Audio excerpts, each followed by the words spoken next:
Chapter 567. A salesman who suddenly showed up would always make people wary, and a helpful helper who suddenly showed up would always make people suspicious, especially in a place like the Chaos Abyss. However, although the enemy of my enemy might not be my friend, it had the potential to become my friend. And so, I just happened to coincidentally encounter a Bloodspear Lizardmen patrol team right under the dwarfs' noses. I then fought and killed off 2 Lizardmen squads before being welcomed by a group of dark dwarfs. Of course, that dwarf who was jumping up and down on the castle walls pointing at me was probably the reason why I was able to enter Blackrock Fortress so quickly. Master, we don't understand your martial arts technique book. The moment I entered Blackrock Fortress's main gate, that impulsive dwarf came looking for me. It would seem that he had a high status in this tribe. It's only right that you don't understand it. I don't understand it myself either. Besides, if I could understand it, why would I sell it to you? I would have kept it for myself long ago. Of course, I wouldn't tell you the truth. At the very least, I would be more considerate in after-sales service for customers who came here to be scammed. I would smile and tell them, I'm sorry, your version is too old and needs to be upgraded. If you want to upgrade, please spend 500 soul coins to register as a member, then spend another 500 soul coins to upgrade your martial arts technique to version 1.0 of the Chaos Abyss language. If you spend twice the price to upgrade to a VIP account, you'll receive a master's voice explanation, and you're guaranteed to learn. What? You don't need to spend money? Silly child, how can you become stronger without spending money? Buy. Then, I would trick him into spending a second and third amount of money to upgrade to a normal member, VIP member, diamond VIP member, and lifetime honorary VIP member. However, I felt that since I was surrounded by dwarfs, they would probably beat me to death if I said such a thing. So, I smiled mysteriously. Please contact customer service for after-sales service. Roland has the right to explain everything. Cough, I'm here now, aren't I?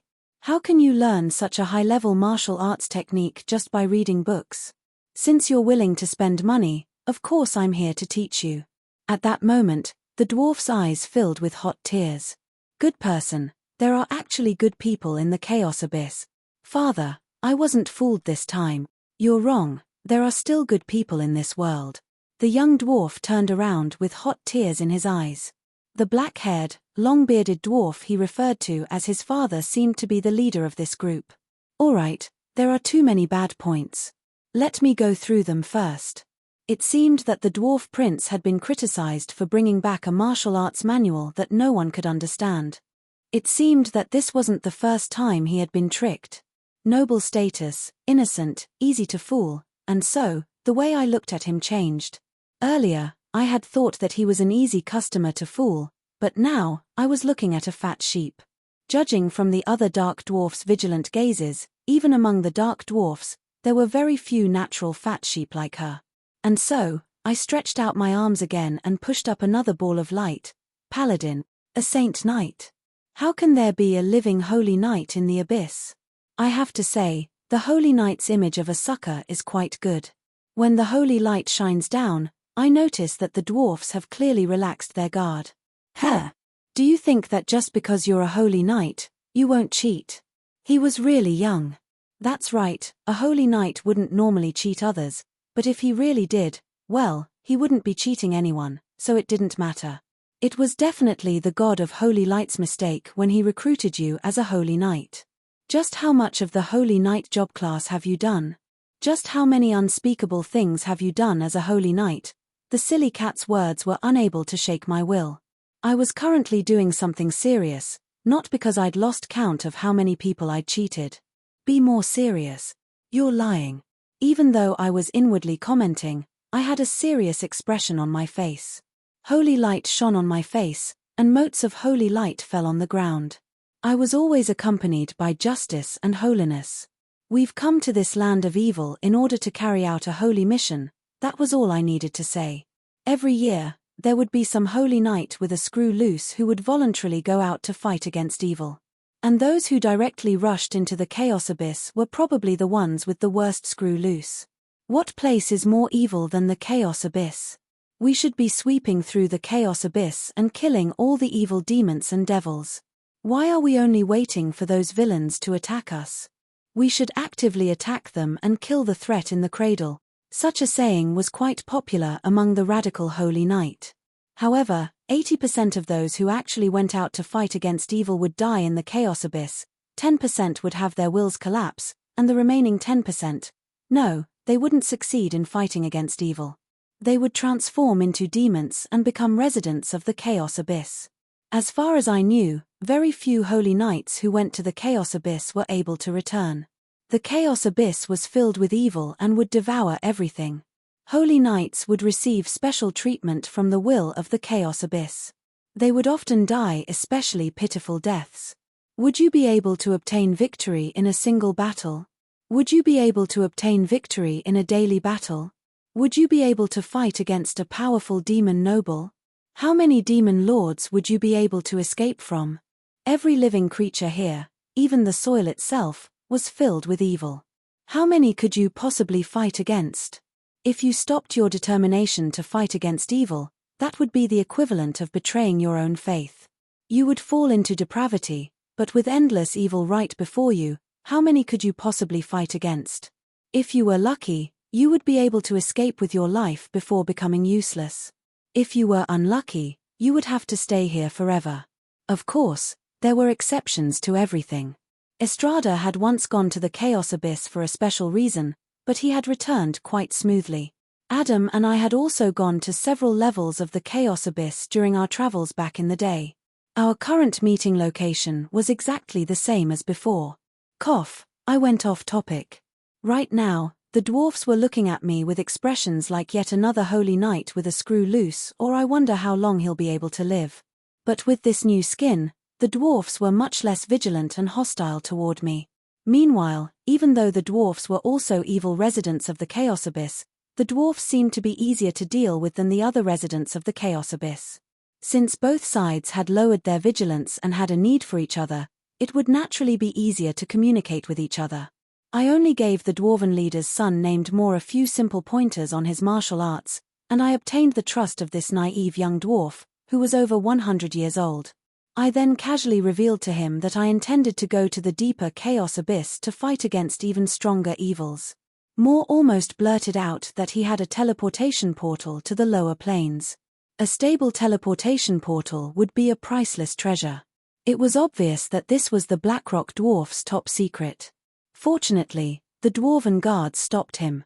Otherwise, if he had revealed this secret, even I wouldn't have been able to deal with him.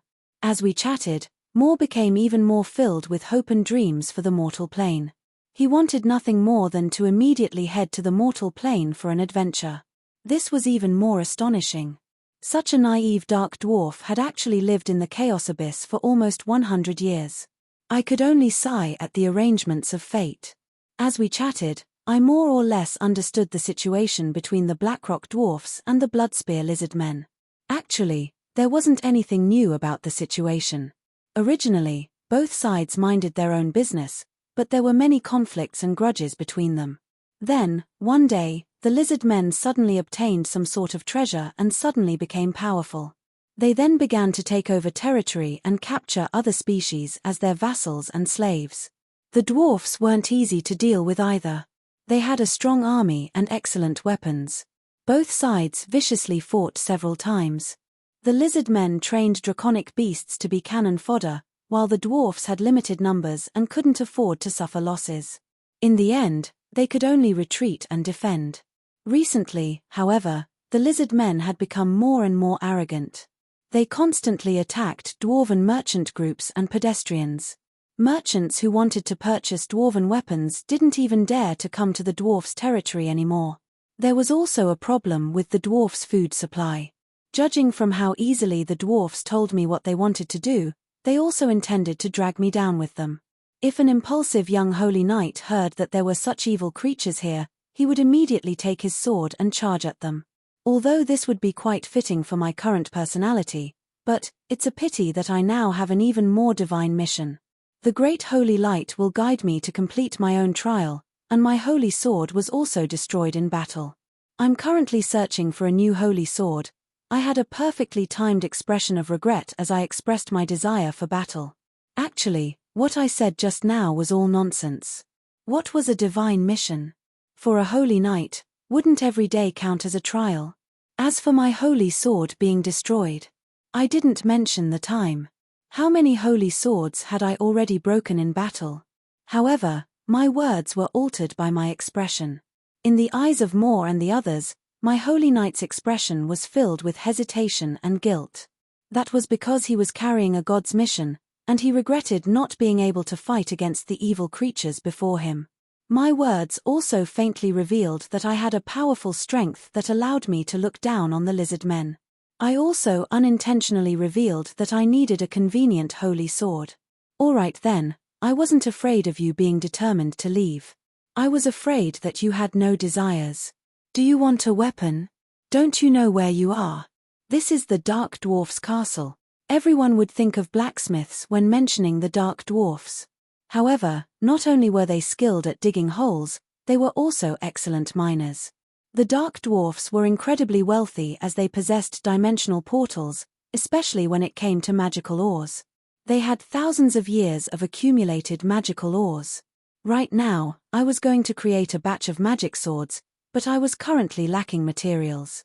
Since I met them, how could I possibly miss this opportunity? And then, I told more stories and taught him martial arts. Then, I waited for the Dark Dwarfs to deliver their treasure trove to me for me to choose from. Meanwhile, my new subordinates had probably already arrived at the lizardman's territory. In our line of work, we'll eat the plaintiff before eating the defendant. Just as Roland was feeling quite proud of himself, a strong black dragon met up with 3 adult black dragons in the sky above the Blackrock tribe's territory and the Bloodspear lizardman's territory. However, they were heading in the same direction. They exchanged glances and saw that the other party's face and body had recently been injured. Dragons were highly territorial creatures to begin with. Even if they were of the same species, it was still possible for them to have conflicts. However, when they thought about the powerful god above them, they spat on each other and went their own ways. TSK, 3 crippled dragons. Little Red beat them up so badly that they lost an eye, half a tail, and a wing. TSK, crippled. They lost all their tails, yet they still have the face to come out. Roland ate the dragon's tail. They spoke in unison. Dragons had excellent hearing, so both sides heard each other. However, they could only viciously glare at each other before going back to their master's task. They didn't know that their fates were actually quite similar since they both looked down on each other. They were both enslaved by their masters who didn't care about them. They were both sent to spy on each other. They were both sent to eat up each other's family. In the end, they would probably meet again on the battlefield. It was just that they didn't know whose family they would be loyal to if they died in battle, or whose family they would be enemies with. Their masters were good friends, yet they were enemies. Their relationships were truly messy. Chapter 568. When I expressed that I was willing to help out before I left, at least to help train a batch of warriors, the Black Rock tribe became even more enthusiastic. Not only did they tell me that they had a way to obtain more resources, they were even willing to give me some of their precious magical gems as payment. Even I felt embarrassed by their generosity. Compared to their underground kin, the Grey Dwarfs, these Dark Dwarfs were simply too naive. But if one thought about it, the Grey Dwarfs were exiled because they were too cunning, while the Dark Dwarfs were exiled because they simply loved to fight. But the way I saw it, no matter what their ancestors thought, the Dark Dwarfs before me didn't want to fight at all. At the very least, they didn't want to fight in the Chaos Abyss. A group of young Dark Dwarfs was swinging their metal weapons around on the railings of Blackrock Fortress's platform. Their postures were decent, but it was obvious that they lacked actual combat experience. This was a rare sight in the Chaos Abyss. After asking more, he learned that most of these young people were originally craftsmen and miners in the clan. Now that the situation was critical, they were all pulled out for training. You actually have a chef? Are you lacking people to such an extent? A mountain king with a hammer in his left hand and an axe in his right was the pride of the dwarfs. However, this mountain king actually had a ladle in his left hand and an iron pot in his right. He even carried a small stove on his back. He attacked with his ladle and defended with his iron pot. Occasionally, he would throw his iron pot at someone. This scene was so beautiful that I didn't even dare to look at it. Shield of Alari? Damn it, you snuck in again. Go and cook. If the bread gets burnt again, the boss will tear you apart. Alright, he was a real chef after all. I did my best to stifle my laughter as I watched him run back with his pot on his back. The dwarf's foundations were quite good, and they were able to demonstrate their various martial techniques quite well. However, time was limited, and it was impossible to start over from scratch. It seemed that I could only leave my secret technique aside for the time being. Only the elite warriors who were stuck at a bottleneck would be able to improve in a short period of time. And even for them, cultivation required time and luck. The lizard men most likely wouldn't give them enough time. I do have a way to forcefully increase my power, but there are gains and losses, and the after effects will be quite troublesome. If a large number of strong warriors suddenly die, I'm afraid that all the dwarfs will be dead by the time I leave. It was rare to see honest dwarfs in the Chaos Abyss. I had a good impression of them. Since they didn't try to trick me, I didn't want to trick them too much for the time being. Got it. After racking his brains and rummaging through his reserves, there really was a way. Although the success rate wasn't high, there was no harm in trying. Have you heard of the way? Law. Dark dwarfs were quite disciplined to begin with. Dark dwarfs, who lived in a military society, were even more disciplined. They were a race of order to begin with, so there was no reason for them to be unable to grasp the power of law.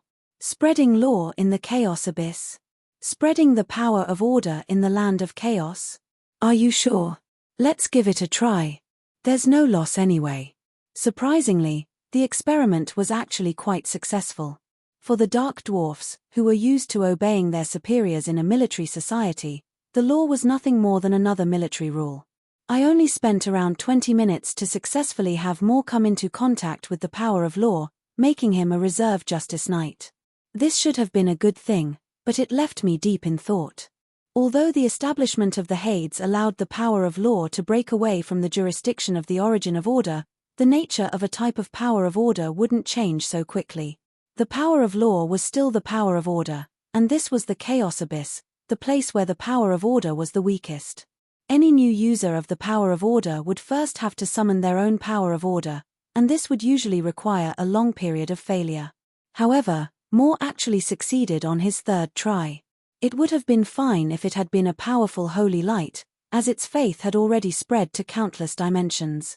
However, the power of law was still a newly born power of order, yet the residents of the Chaos Abyss were able to successfully control it. Either the power of law is becoming far stronger than expected, or the Chaos Abyss itself is in a state of decline. It's also possible that it's both. Our conclusion seemed like a good thing, but when I thought about it carefully, it didn't really make much sense. After all, most residents of the Chaos Abyss were demons. They were complete creatures of chaos. That might not be the case. Since even demons can summon holy light, why can't demons believe in law? Since pure chaos is an immeasurably unknown, then it's impossible for the unknown to coincidentally contain order. The goddess of order's words astonished me. Demons that believed in law. Demons that followed the law. When considering the demons' incredibly chaotic nature, perhaps there really were such abnormal species. Is this the explanation for how order can also be contained within chaos? You're overthinking things. This isn't a philosophical concept. It's just that every species has its own freaks. Beast men have peace-loving ones, and dwarfs have cunning and selfish ones. Race doesn't mean everything. Why did this sound so familiar? Then, you admit that you were wrong back then? I recalled that this older sister of mine had been a radical in the past. She believed that every species should have their own role, and everyone should have their own place, but now she was saying that race doesn't mean everything. Wasn't this self-contradictory? Cynthia was wrong. I wasn't completely correct back then, either. Alright then, was this another way of saying I was wrong? Everyone could tell that she was wrong, yet she didn't directly say that she was wrong. Was this the goddess of order's pride? You're Tsunder. Tsunder, but not cute at all. Shut up. Let's not consider whether or not there were abnormal species among demons. If the seed of the power of law could truly take root in the Chaos Abyss, then just giving the weaker factions in the Chaos Abyss a new way of life would be quite attractive. While we were chatting idly, Moore was intending to show off his new ability to his companions. At this moment, the sound of wind whistling through the air and the rapidly approaching mana source attracted my attention. As far as I could recall, there was only one type of creature in the mortal plane that was capable of bringing about such a powerful current of air and the smell of rot. A black dragon is coming. I immediately prepared for battle when I noticed the black dragon approaching. I immediately ordered the cannons to prepare their cannons, and the shamans to prepare their divine arts. Everyone's target was the clouds. The moment the black dragon appeared, they would immediately attack. Dragons loved to fly in the clouds, as it was both safe and hidden. But with my guidance, all the attacks were directed in the direction the black dragon was coming from. Aren't you afraid that it's an ally? How could there be an ally at a time like this? If it's an ally, then it's someone trying to steal my job. I'm just looking for a chance to accidentally injure them. If it's an enemy, it'll be even easier. I'll just need to kill them. Since it doesn't matter which side they're from, it's best to attack first. What's there to hesitate about? What if Harkers returns? All the more reason to fight. He dares to return without completing my mission. That bastard deserves to be killed. At this moment, Harkers, who I was concerned about, was currently running for his life. Not long ago, he had truly been nearly killed. The moment he appeared at the Lizardmen camp and said that he was here to help, he heard an angry roar in Draconic. You dare to steal my business. Harkers was then shot down by a red dragon breath that descended from above. Harkers was currently running for his life. His draconic instincts told him that a powerful existence was still watching him. Chapter 569. Holy Light, do you see that evil? They're so strong. Why did they collapse just like that? A heroic knight wielding a holy sword as he charged at an evil dragon would forever be the most hot-blooded classic scene in epics and dramas. But if the situation developed to the point where fully armed adults were bullying animals, I would be rendered speechless. You're dragons. You're powerful lizards that can fly and breathe fire. How can you be so weak? No matter which branch of dragons they were, they all had thick skin and thick flesh. I had originally intended to first use the long-range firepower of the fortress to grind them down a little before personally joining the fray to put on a good show of fighting against dragons. This would also increase my reputation with the dwarfs so that it would be easier to exchange for some equipment later. Just one round of anti-air firepower, and you're already heavily injured. I only swung my sword twice, and all of you collapsed. Are you really dragons? Even though the black dragons were suddenly ambushed when they peeked out from the clouds, and even though the first wave of attacks was aimed at their vitals under my guidance, these 3 black dragons collapsed far too quickly. They had indeed tried to resist, charging at the ground while facing the cannons. Actually, they wanted to explain, but unfortunately, they had chosen the wrong target. As a holy knight who stood in the most obvious location, I was quite happy to have a chance to increase my reputation. In the end, I excitedly pulled out my sword, but before I could even use my full strength, they all collapsed. You're being too vicious? Not at all. I'm a veteran actor, and I know how to control my strength. The adult black dragons probably only hurt without injuring them for half an hour. I mean, they must have gone through a long and difficult battle before finally collapsing. Little dragons, you're not acting according to the script. But soon, I discovered the reason why they were so weak: half a tail, one eye, and a broken wing. What happened to you? This type of injury wasn't something that could be easily caused. The magic around the injury was currently preventing the dragon's natural healing abilities. These black dragons were already heavily injured before they even arrived. Now, the black dragons had collapsed into a ball of flesh. The dwarfs had specially bound them with enchanted black chains, and they formed a small hill together. The black dragons weren't in a good situation. They were pitifully lying on the ground. It wouldn't be an exaggeration to say that they were only breathing out and not breathing in. I felt sad for them when I saw that they still had to come out to make a living despite being heavily injured. TSK, it's all burnt. Its whole body is burnt black. Looks like it's a ferocious dragon. Black dragons are originally black, but I can smell the aroma of meat. It's at least 70% well done. These claw marks, teeth marks, burn marks, and the flame mana around the wounds. Why do they look so familiar? Don't be too familiar with him. Being able to turn a black dragon with an astonishing innate magic resistance into barbecued meat, an immemorial red dragon must be a master of wind and fire. At this point, I had a vague guess. However, the aroma of roasted meat assaulted my nostrils. Don't mention it. Smelling this roasted meat reminds me of the black dragon tail feast from 2 days ago. I feel like vomiting. Actually, I'm not picky. Dragon meat contains high magic power and is very nourishing. Anyway, it's the same for slimes. Finally, the black dragons couldn't take it anymore that their opponents were discussing the taste of dragon meat in front of them. Miss Cat, black dragon meat is poisonous. You can't eat it. The pitiful prey was explaining to the hunter that their meat was poisonous. This was an incredibly comical scene. Forget it, I shouldn't hit the unlucky ones while they're down. Talking about such a sad topic, these black dragon beauties were looking at me with sad and hurt expressions, making me feel like I couldn't take it anymore. Yep, beauties, I wasn't wrong. These 3 black dragons were all female dragons. It would seem that they were sisters born from the same mother.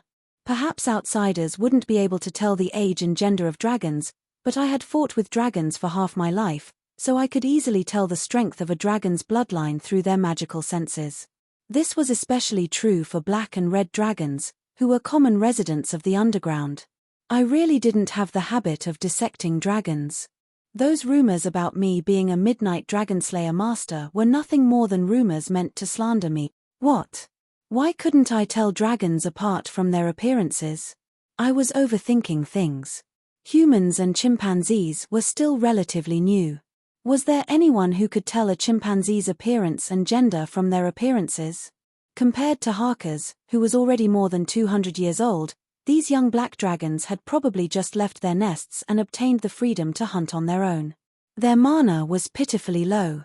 If Harkers was an adult who had learned how to use some of his species' natural talents and magic, these young dragons would probably still be hot-blooded teenagers who only fought on their own. However, young dragons had their own advantages. They were small, so their reactions were naturally fast. Plus, they had sharp fangs, claws, and dragon breath, which meant that they were quite strong in melee combat. Still, they were injured to such an extent, and they even actively fought against a high-level holy knight. It was obvious that they were suicidal. When I asked them why they were here, they didn't answer. They only kept saying things that had nothing to do with them.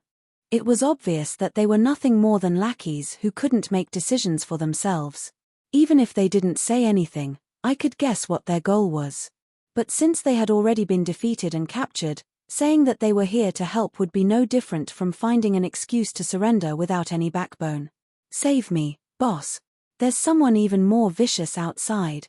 Just as I thought of Harkers, I heard his scream in midair. When I looked up, I saw a black dragon in its prime fleeing at high speed. Behind it, there was a red cloud floating in the air that seemed rather familiar. Isn't that Little Red? I unhesitatingly covered Harloy's mouth. The dwarfs were still nearby. It was understandable that Harkers had accompanied me to the market, but it would be impossible to explain Little Red. Not to mention, a big red dragon. That's an evil big red dragon, one of our goals in this trip to the Chaos Abyss. I unhesitatingly used my War Angel form and flew towards Little Red. I summoned Holy Light as I flew, just like a meteor of holy light streaking across the sky. The dwarfs below were making a ruckus. They probably thought that I was preparing an ultimate attack, but my true goal was to make it so that nobody could see what I was going to do next. Little Red unhesitatingly spat out a tremendous dragon breath that enveloped me. The dwarfs below kept shouting in surprise, but I didn't feel any heat at all. What do you like? What treasures do the lizard men have? Thank you for all the trouble. Our simultaneous words made us feel a little helpless. Where did these bandits come from that had such great teamwork? This time, 2 bandits had reached into the same pocket. The lizard men have a mystical item that's related to the dragon bloodline. It's capable of summoning and enslaving high-level dragons. I suspect that it's a god equipment, or at the very least a semigod equipment. If I like it, it's mine. The dwarfs have accumulated quite a lot of ores. I can use them to make a sword. There's also a stable teleportation portal to the lower planes in the fortress. We speedily discussed our goals and harvests. In the eyes of the dwarfs, it was the angel form Holy Knight roaring as he fought against the big red dragon. Since they were mortal enemies, there was no need for words to be exchanged. Holy light illuminated half the sky as the dragon's angry roars shook the earth. Just the shockwaves from the battle caused dragon fire to melt the walls of the mountain. The dwarfs below were running for their lives. Such a powerful existence had far surpassed their expectations. They had long since expected that the immemorial dragon would be so frightening. It turned out that the Holy Knight who seemed like a nice guy was actually this powerful. Those black dragons are your subordinates. That stupid dragon is under your command. All right then. With so many years of tacit understanding between us, there was no need for any unnecessary words. We understood each other's actions. And judging from our goals, we had completely clashed. Evenly. The god equipment belongs to me. I'll compensate you. We exchanged glances. We had come to an agreement. The next instant, I spread my wings and gathered holy light as I roared angrily. Evil must be judged. Eat my great sword. Glorious holy light transformed into a gigantic sword that sliced at the big red dragon's wings. It seemed mighty and domineering, but it was actually quite weak due to the fact that the holy light was overly scattered. However, the red dragon fell to the ground. Thick smoke and flames even appeared where it was sliced, as if it had been burned by the holy light. Damned insect of holy light, how many more times can you withstand such a powerful attack? Just you wait, insect. Watch out for your head and back. I'll take revenge. I'll be back. Little Red tossed me the necessary lines of a villain. She didn't even look at the little black dragons who were tearfully looking at her. She turned around and flew away. When I landed on the ground, I was greeted by the wild cheers of the dark dwarfs that even I felt a little embarrassed about. Chapter 570. Being able to meet Little Red so quickly in the Chaos Abyss was an unexpected but reasonable surprise. Also, the dwarfs were astonished that I had forced back the powerful Red Dragon King, which caused them to become even more reliant on me. Unfortunately, I didn't find any materials suitable for creating a holy sword from their storerooms. Instead, there were many materials that contained negative energy. But when I thought about it, it would be strange if there were any holy materials in the Chaos Abyss, but there were plenty of dark materials. Would I have to change to another magic sword? Still, I lacked many other materials as well. Changing paths whenever I met with any difficulty would be the same as constantly running away. You didn't prepare anything beforehand? Those myth-ranked individuals can prepare for half their lives in order to advance to the next power level. You must have quite a lot of wealth.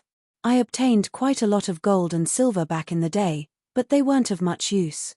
The truly good materials have to be chosen based on your myth-ranked weapons design concept. You might even need to start creating them beforehand. For example, the undead lords slaughtering entire cities to collect souls. The best material for a holy sword is the soul of an unyielding holy knight who's willing to sacrifice himself. None of these materials can be bought or collected. Harlois was quite wealthy, so she probably didn't really care about how difficult it was for ordinary humans to grow up. Not to mention, there are some special concepts that have special requirements, such as the traitor's heart, lust lotus, and other items with names that sound ridiculous. You even have to create your own materials.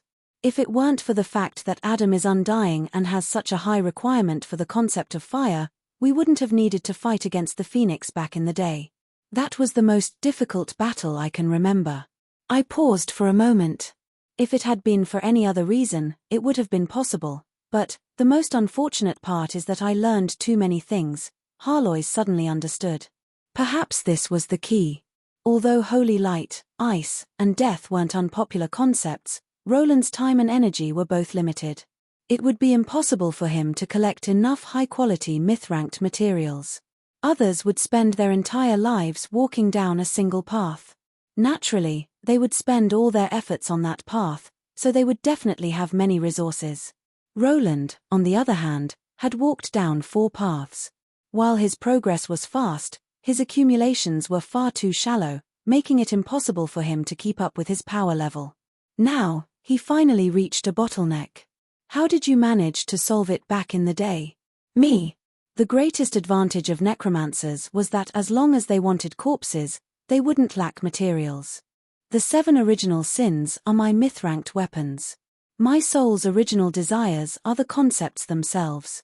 They're the clones of my soul, and they're connected to each other to continuously grow. Although this can be considered a shortcut, I did indeed rely on this to reach semigod rank. The weapon in myth-ranked weapons was the concept of offensive equipment. It didn't necessarily need to be a weapon. A spell that was infused with a powerful concept was also a myth-ranked weapon. Naturally, a complete soul world that was infused with a concept would also count. Heloise fell silent. She had also figured out the reason. Undead lords. Just go and kill them. There were some things that didn't need to be said too clearly. The 7 original sins, as weapons, were made from countless souls and corpses. Equivalent exchange was also a truth in undead magic. The deeper the soul's will, the more outstanding the material. But, unless I was willing to create an even larger undead calamity and personally create countless vengeful souls, I would still lack materials. From a certain standpoint, those demon kings who would randomly jump out to destroy the world in stories now had at least some normal motives. I was the most satisfied with the design concept of my death magic sword. The theoretical power that I calculated on paper was inconceivably great. However, I lacked so many materials that I didn't even want to talk about it. My understanding of ice magic was the most shallow. I didn't even have a clear design concept for my ice magic sword. I figured that I would have to take an unorthodox path in the end and lean more towards practicality. I was the one who had created the path of law, and I had quite a deep understanding of it. But, it was precisely because I had a deep understanding that it was even more important. I intended to make law the core of my power system, as well as make up for what I lacked. As for the materials, I would need to go to Sulphur Mountain City and Hades to find them. Although I had already gotten rid of the relevant authorities, it would still take quite some time. On the other hand, the design concept of my Sword of Holy Light was quite clear.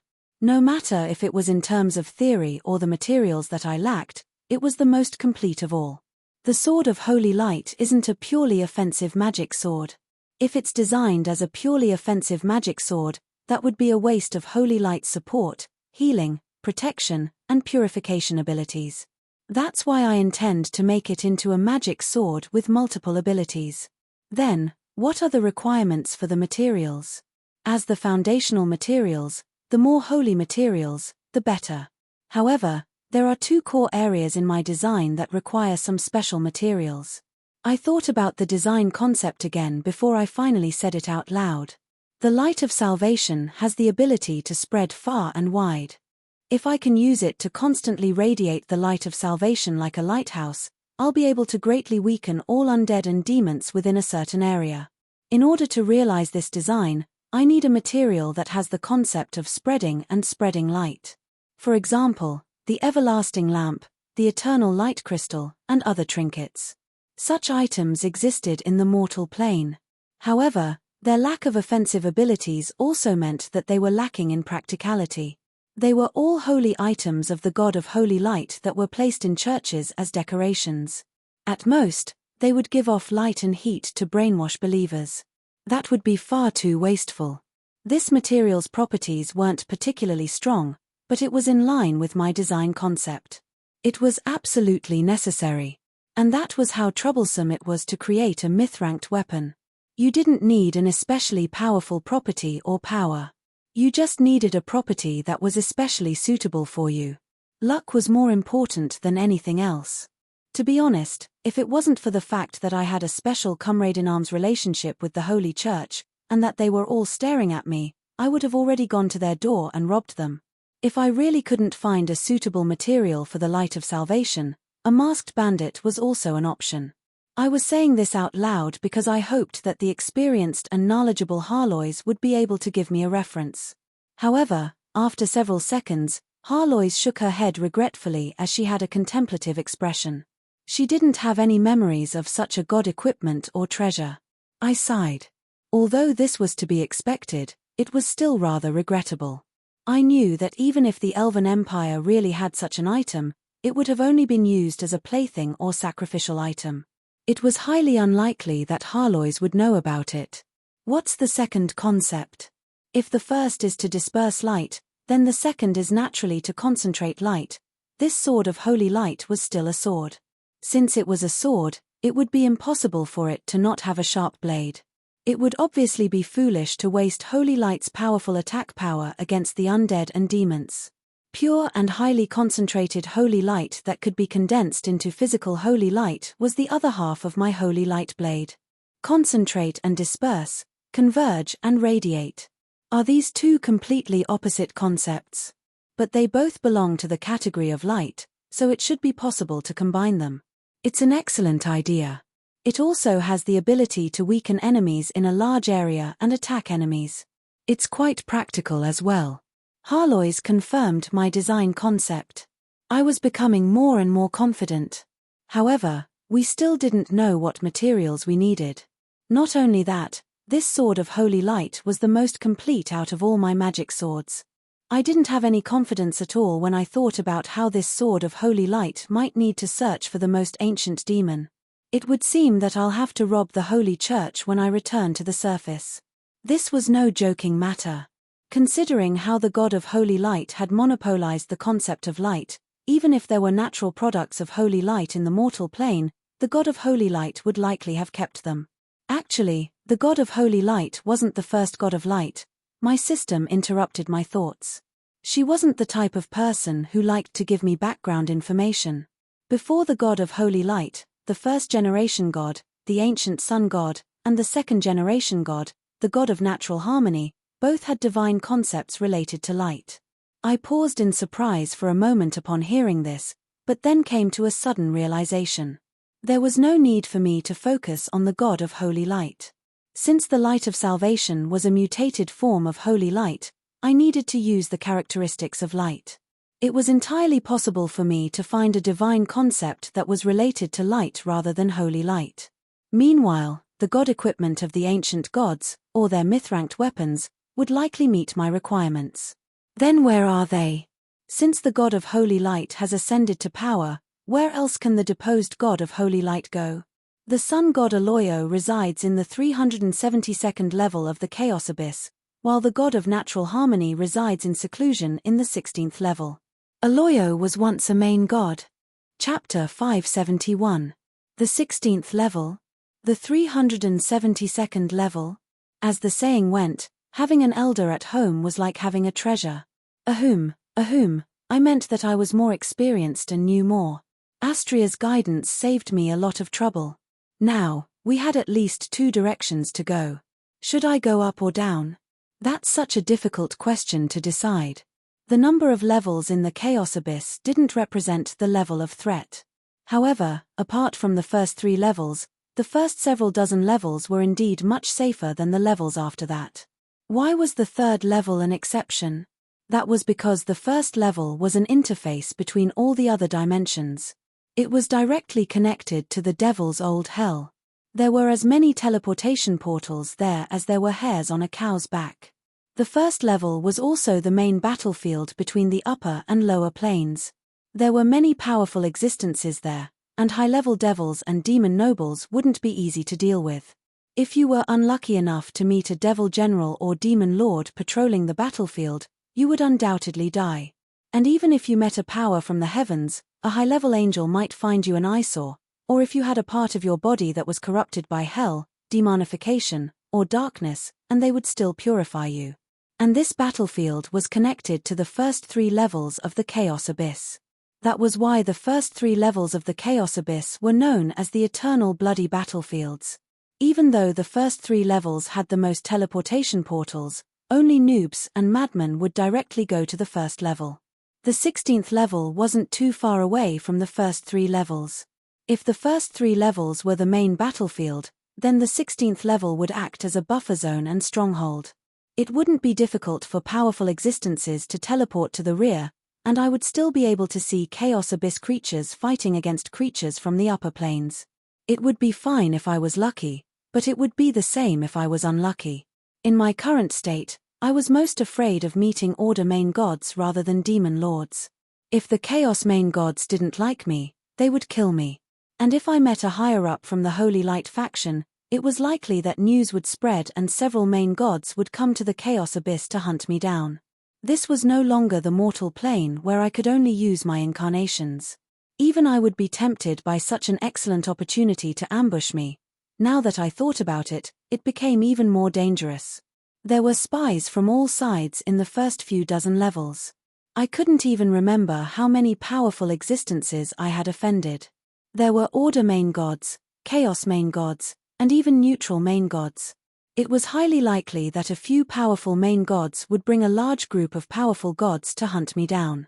There weren't any particularly famous dimensional levels in the Chaos Abyss.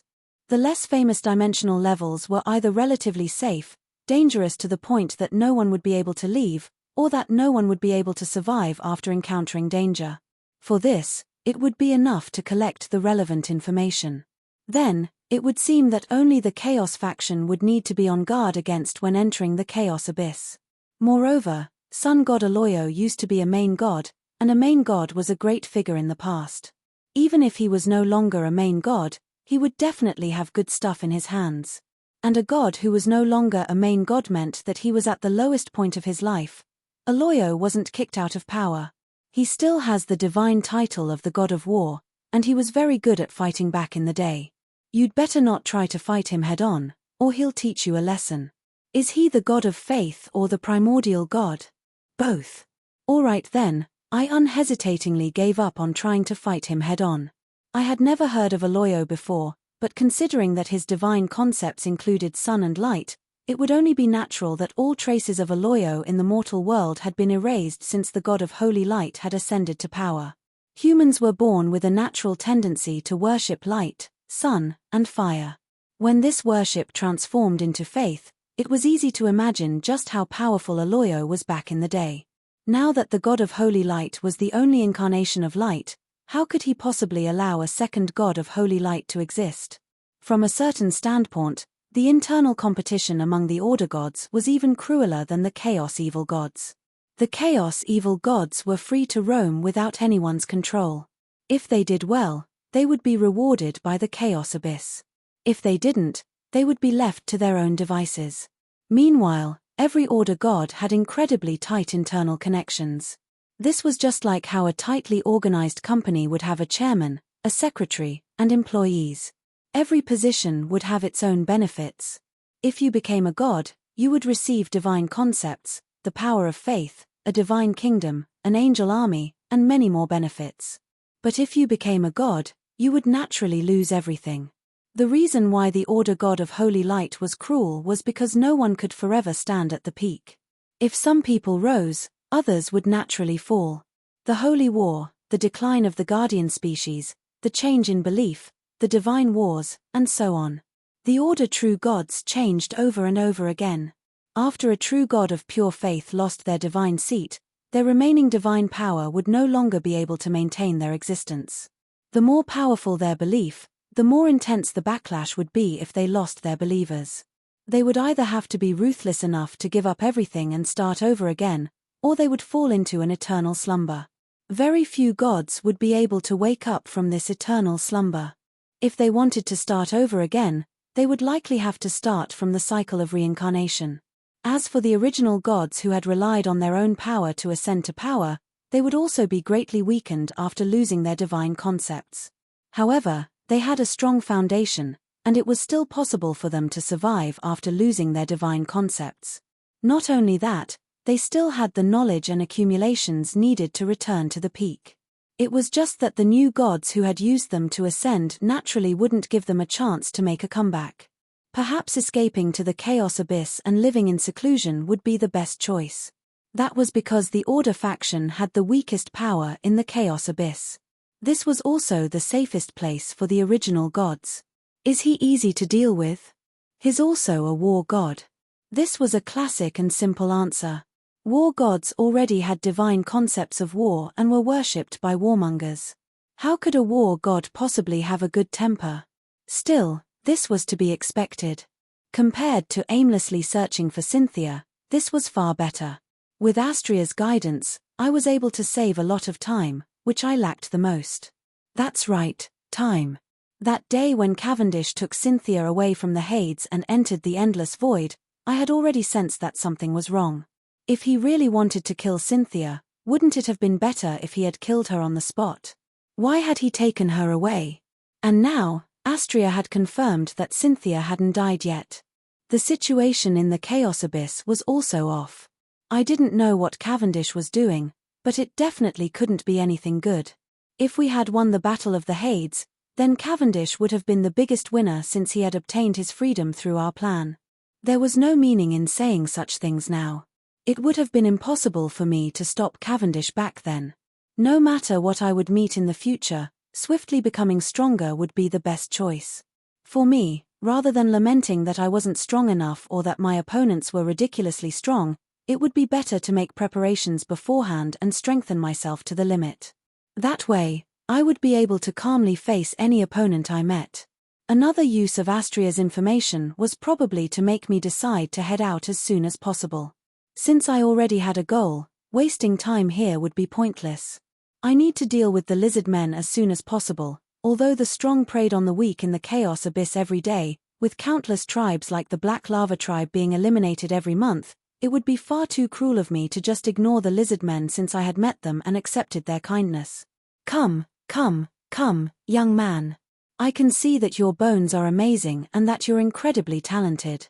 I believe that you must be a rare martial arts prodigy that only appears once every century. Here's a Buddha's palm, written in the common language, manual. I'll sell it to you for a cheaper price. Although I was speaking nonsense, I wasn't giving the dwarfs the common language manual. This time, I was giving the dwarfs something that they could understand. Basic swordsmanship, personal cultivation experience, some common dwarven combat techniques in the mortal plane, teachings of lore, and common spells and incantations. These were all my personal understandings. It wouldn't be wrong to call them secret manuals. At the very least, these were things that the dwarfs needed.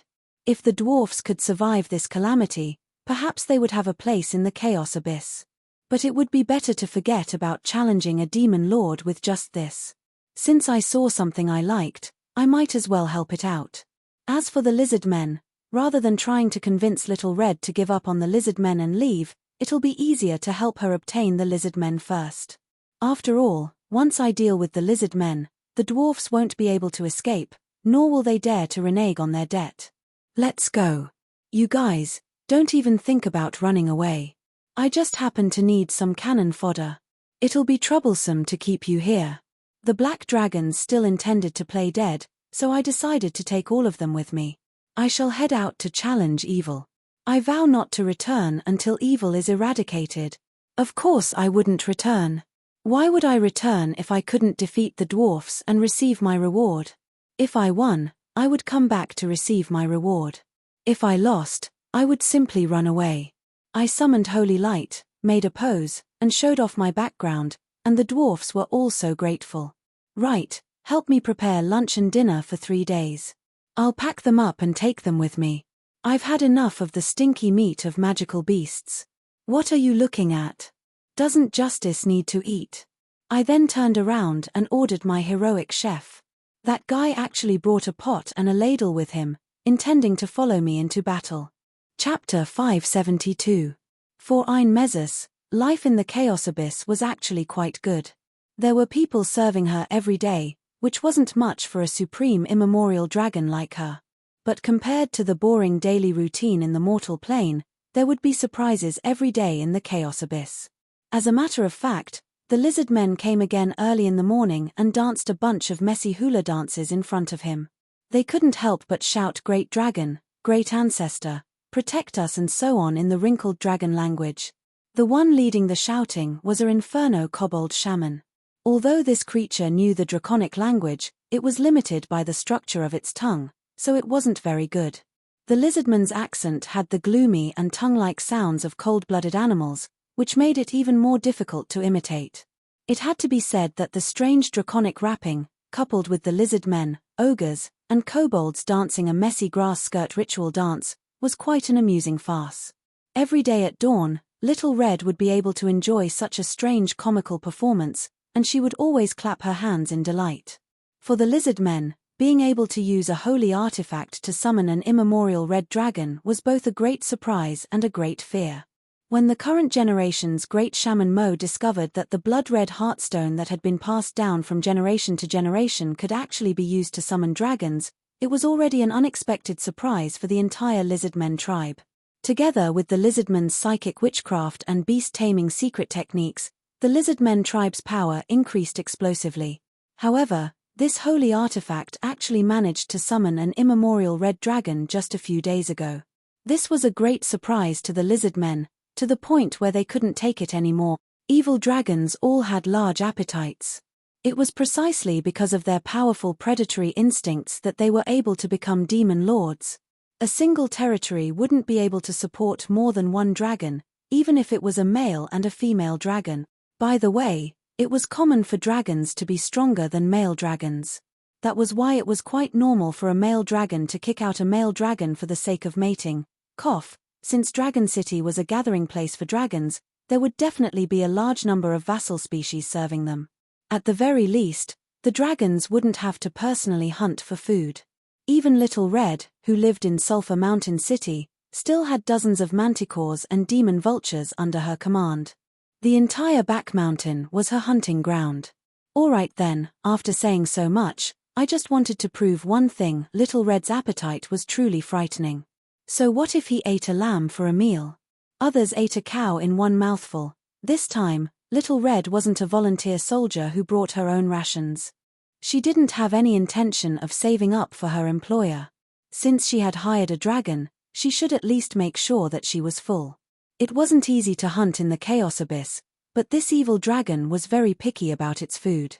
It didn't eat creatures that were too highly demonized in the Chaos Abyss, and it even had to cook food with spices and seasonings. No matter if it was a hunter or a chef, they all faced the most severe test. The pitiful lizardmen tribe was currently using the entire tribe's rations to feed this terrifying dragon. It would have been fine if the Red Dragon Queen had only asked for food. However, the problem was that the Red Dragon Queen had even higher requirements. She even asked for wine. Wine was considered a luxury in the Chaos Abyss. However, a single barrel of strong wine that could last 10 dwarfs for a week would only take a single sip for the Red Dragon Queen. Not only that, this Red Dragon Queen's alcohol tolerance was ridiculously high. Whenever someone treated her to a meal, she would ask for more than 100 barrels of wine. In the morning, she would drink several dozen barrels of wine. In a way, it could be said that Mezus was living even more freely than in the mortal plane now that the alcohol restriction had been lifted. It was just that the Lizardmen tribe had to suffer. The Bloodspear Lizardmen leader, Grey Blade, did some careful calculations. If the Red Dragon Queen really had a falling out with her, considering how powerful the Red Dragon Queen was when she fought against that powerful Holy Knight, not even his entire tribe would be a match for her. The end result was that his entire tribe became the immemorial Red Dragon's subordinates. They worked hard to serve her. They hunted wild animals for her and purchased wine for her. They were even afraid that she would be bored to the point of looking for something to do, so they organized sacrificial ceremonies and dance performances for her to relieve her boredom. Why did the god equipment left behind by our ancestors summon such a powerful dragon? Weren't there only a few dragon beasts before? Even ordinary black dragons don't listen to this god equipment summon. Why did an immemorial red dragon come? It was a stone heart that was as large as a person. It was so lifelike that it seemed alive. However, it was covered in a layer of stone that looked like scales. 10 years ago, Grey Blade, who wasn't the tribe leader at the time, accidentally discovered the wondrous use of this god equipment. As long as he dripped a drop of blood on the stone, the heart would tremble slightly as if it was beating like a real heart. It would give off mystical vibrations that would attract nearby dragon beasts to listen to the god equipment's owner's commands. And so, Grey Blade, who had obtained the god equipment's golden finger, was continuously promoted. He became the CEO and married a beautiful, rich, and beautiful woman.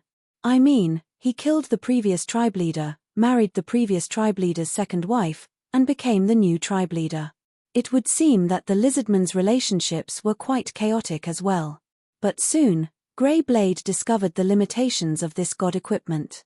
While it was quite attractive to low-level dragon beasts, it would only give a slight favorable impression to higher-level dragon beasts. Any higher-level dragon beasts wouldn't be able to respond to the god equipment at all. In fact, it would be quite easy to cause a disaster for the lizard men.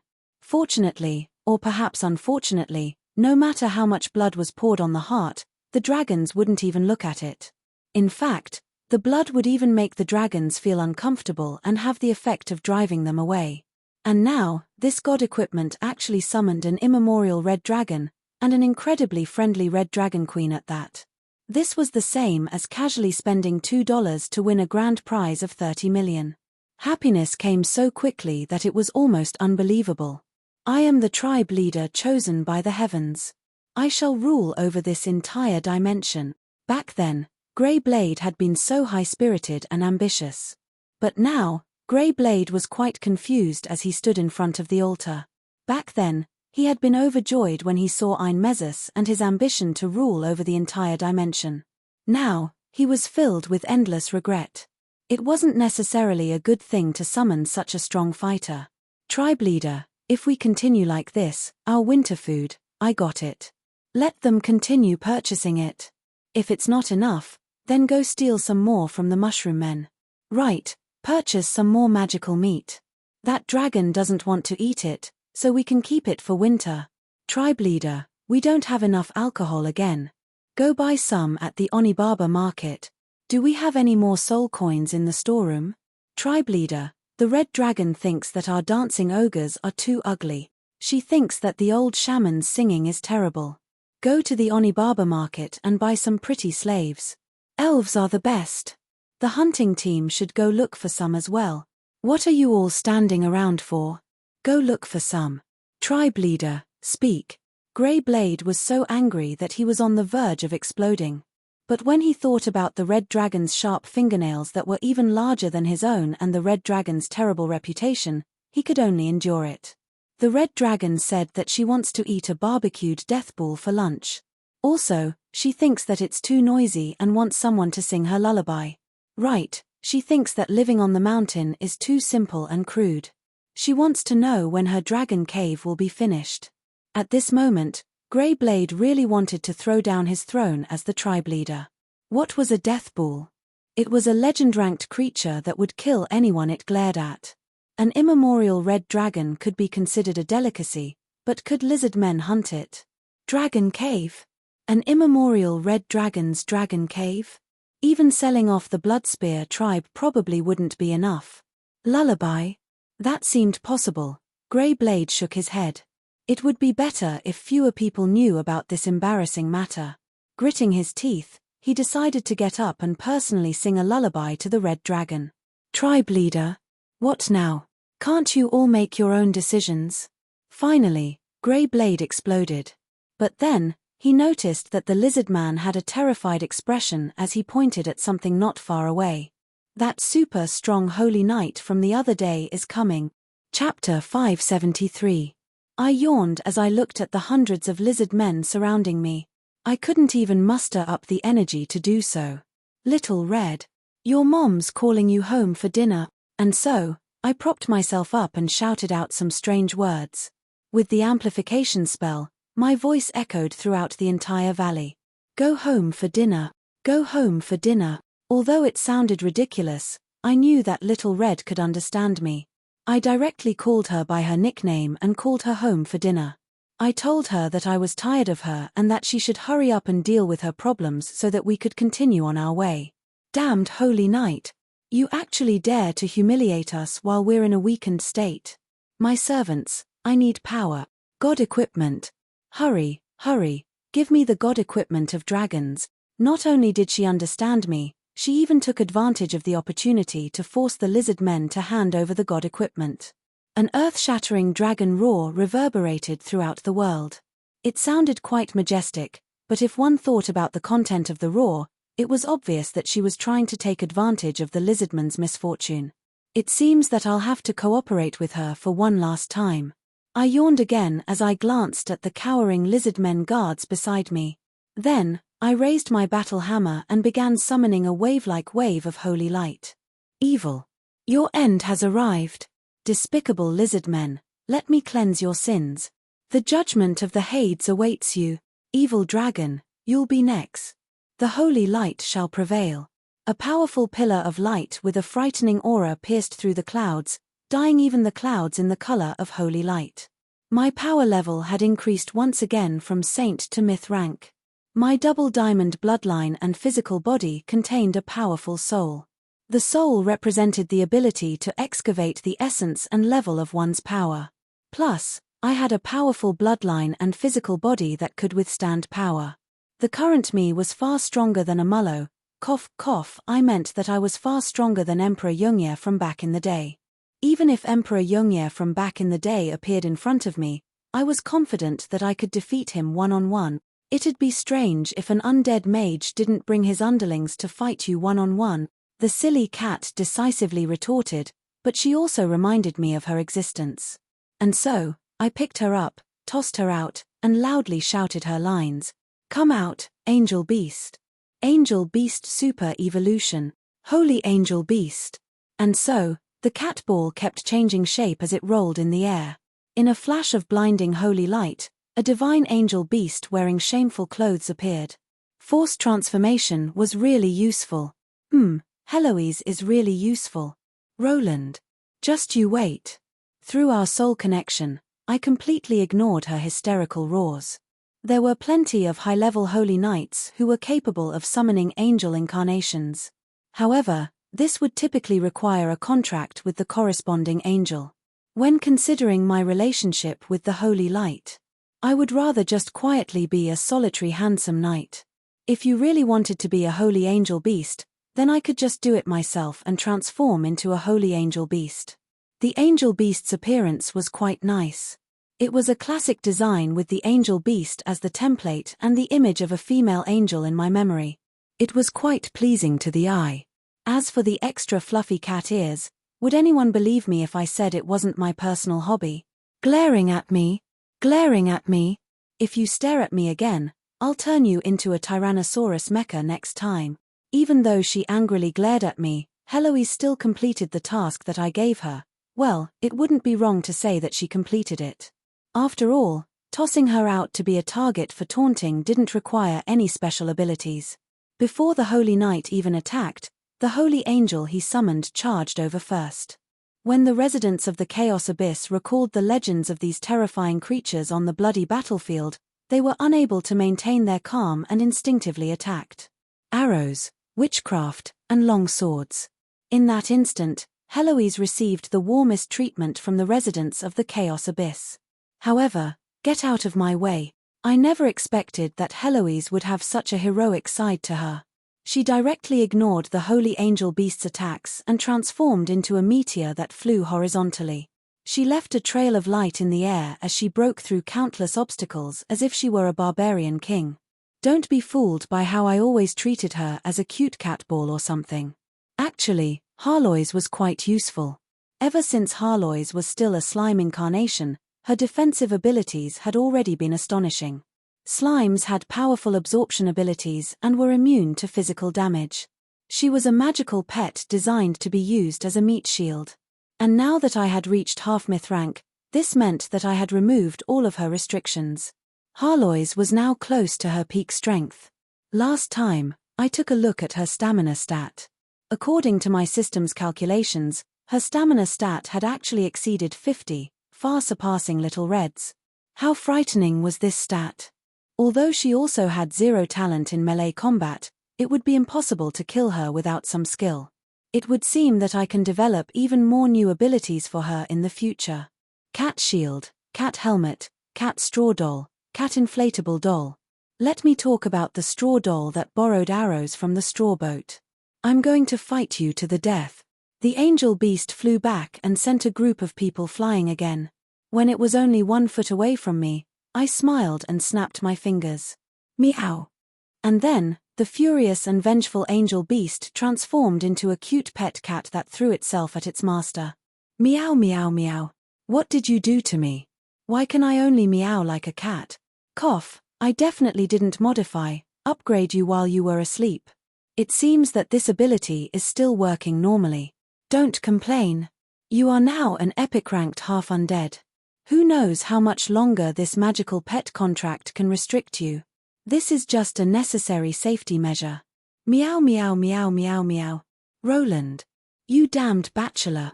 Serves you right for being alone for the rest of your life. What? I don't understand cat language. Meow meow meow meow meow. Then how did you understand me just now? Temph, other than complaining, what else can you do? Depression, displeasure, anger. Finally, Heloise exploded. She pounced on Roland's head and started biting.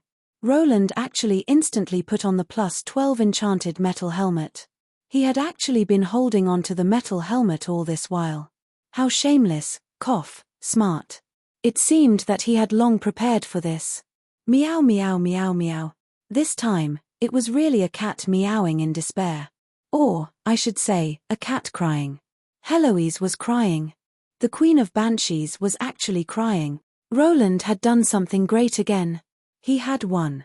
He had obtained a complete victory in his battle against his pet cat. He was currently riding on his pet cat and proudly showing off his victory. All around him were lizard men who were astonished to see him. Don't be fooled by him. Have you forgotten about the magical pet contract? He can understand.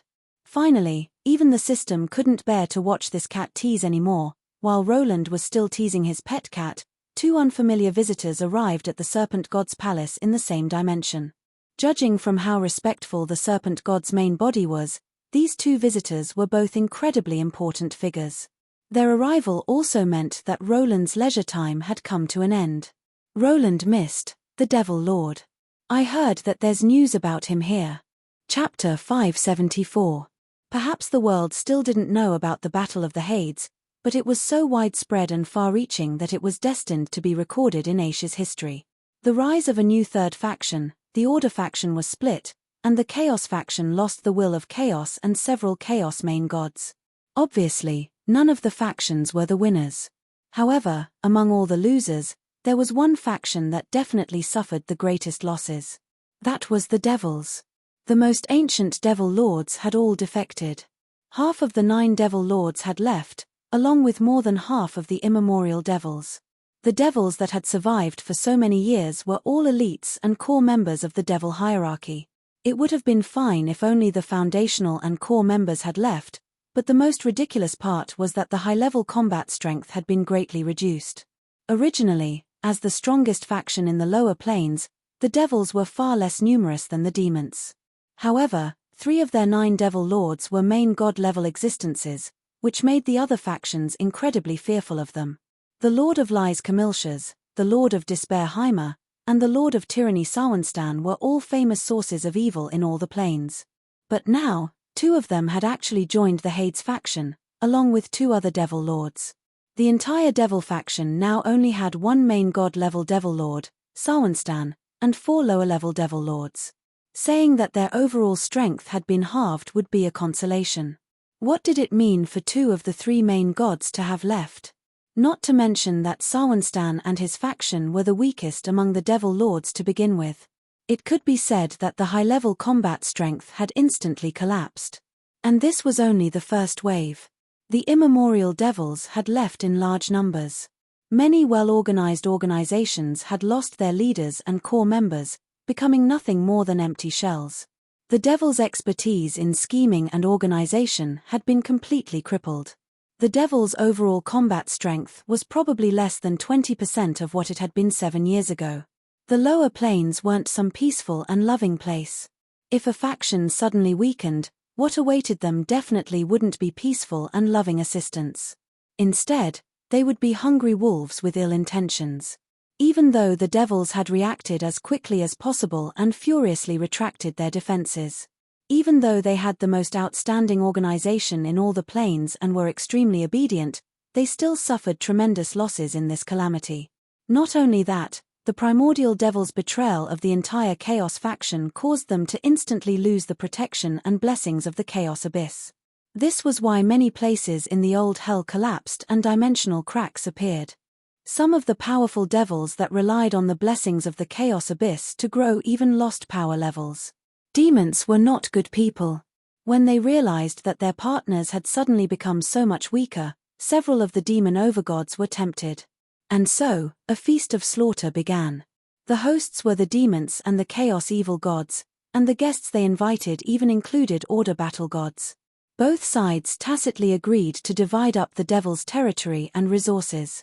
After this feast for the other residents of the Chaos Abyss, all the strategic fortresses in the first few layers of the Chaos Abyss were lost.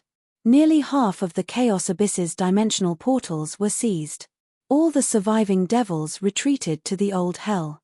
The devils were suddenly reduced from the most powerful faction in the Chaos Abyss to a lower middle faction. When considering the accumulated grudges from the Chaos Abyss's glorious era, a phoenix without its feathers was no better than a chicken. This mid-sized faction would have a difficult time. Those with grudges would take revenge, while those without grudges would take some of the spoils. For the devils that had survived the calamity, their lives had become more and more difficult over the past few years. They naturally hated the devil lords that had betrayed their trust the most. Actually, many people felt that it was ridiculous to talk about trust since devils viewed betrayal and deceit as their glory. However, devils would also have grudges and take out their anger on others. However, 3 of the former devil lords had now become the devil lords of the Hades. If they wanted revenge, they would have to defeat the Hades. All their grudges were transferred to the final devil lord Ilmisia, the Queen of Temptations. Ilmisia was the most outstanding double agent in history. She had betrayed both the Chaos Abyss and the Hades. Now, she was living quite well under the protection of the Abyss Prince Cavendish. Even if the devils wanted revenge, they would have to ask Cavendish for permission. The current Cavendish was one of the most popular individuals in the Chaos Abyss. The devils weren't confident that they could provoke the current Chaos Prince. However, if they didn't take revenge, his subordinates would lose their morale. Indeed, it was quite inconceivable that the entire devil species' morale was so low.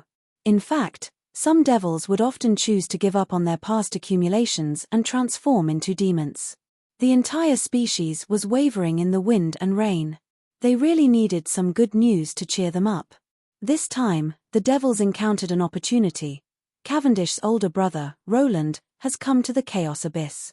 If we use him as a hostage, we should be able to exchange for Ilmisia. From a certain standpoint, this was indeed logical. However, if Roland knew that he was being hunted down by devils because of Cavendish's woman, he would probably feel quite awkward. And from a different standpoint, Roland was the main reason why the devils were declining, as he was the mastermind behind the entire Hades. Taking revenge on him wouldn't be wrong at all.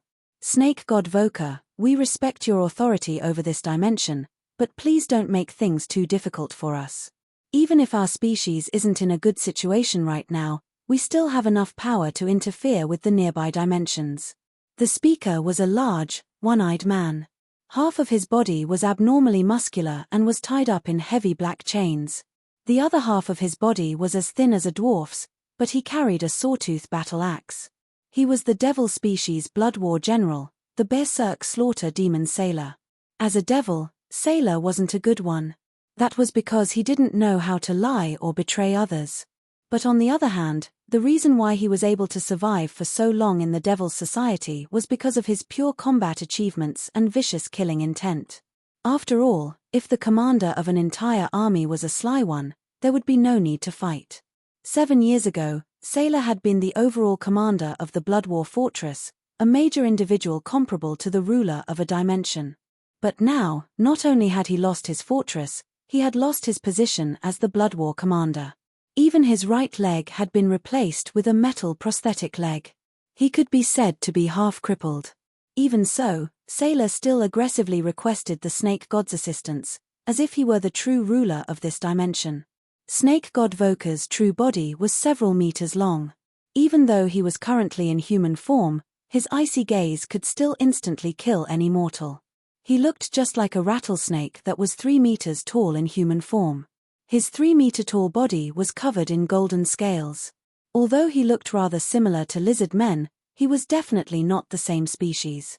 The snake god remained silent as he faced the devil's aggressive attitude.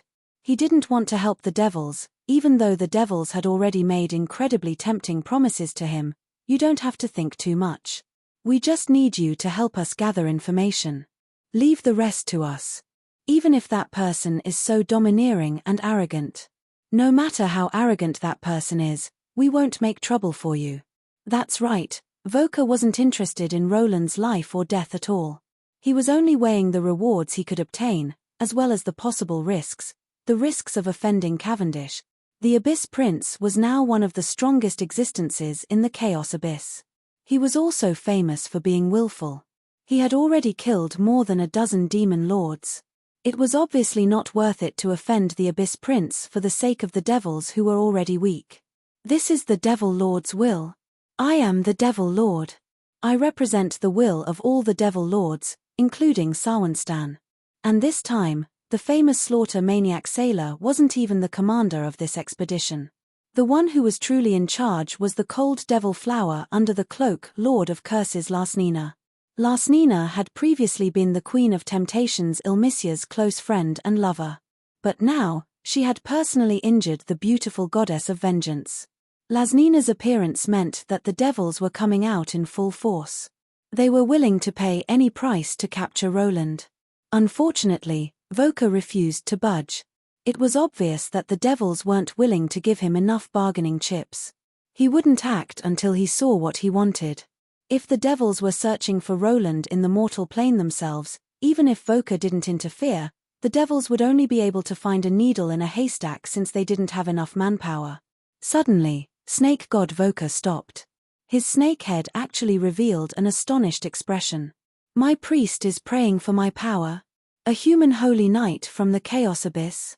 Chapter 575. My summoning holy light lit up the entire sky. Above the clouds, the illusions of angels and dragons kept clashing. Just the overflowing power kept blowing away the surrounding clouds. This was an incredibly intense battle. But actually, under the cover of the holy light, I secretly told Little Red my new plan. That means we need to change our plans. We need to hurry to the 100th floor and meet up with Adam and the others. It's been so long, and Marguerite should have brought that idiot with her. Then, we'll go look for that sun god from the previous generation.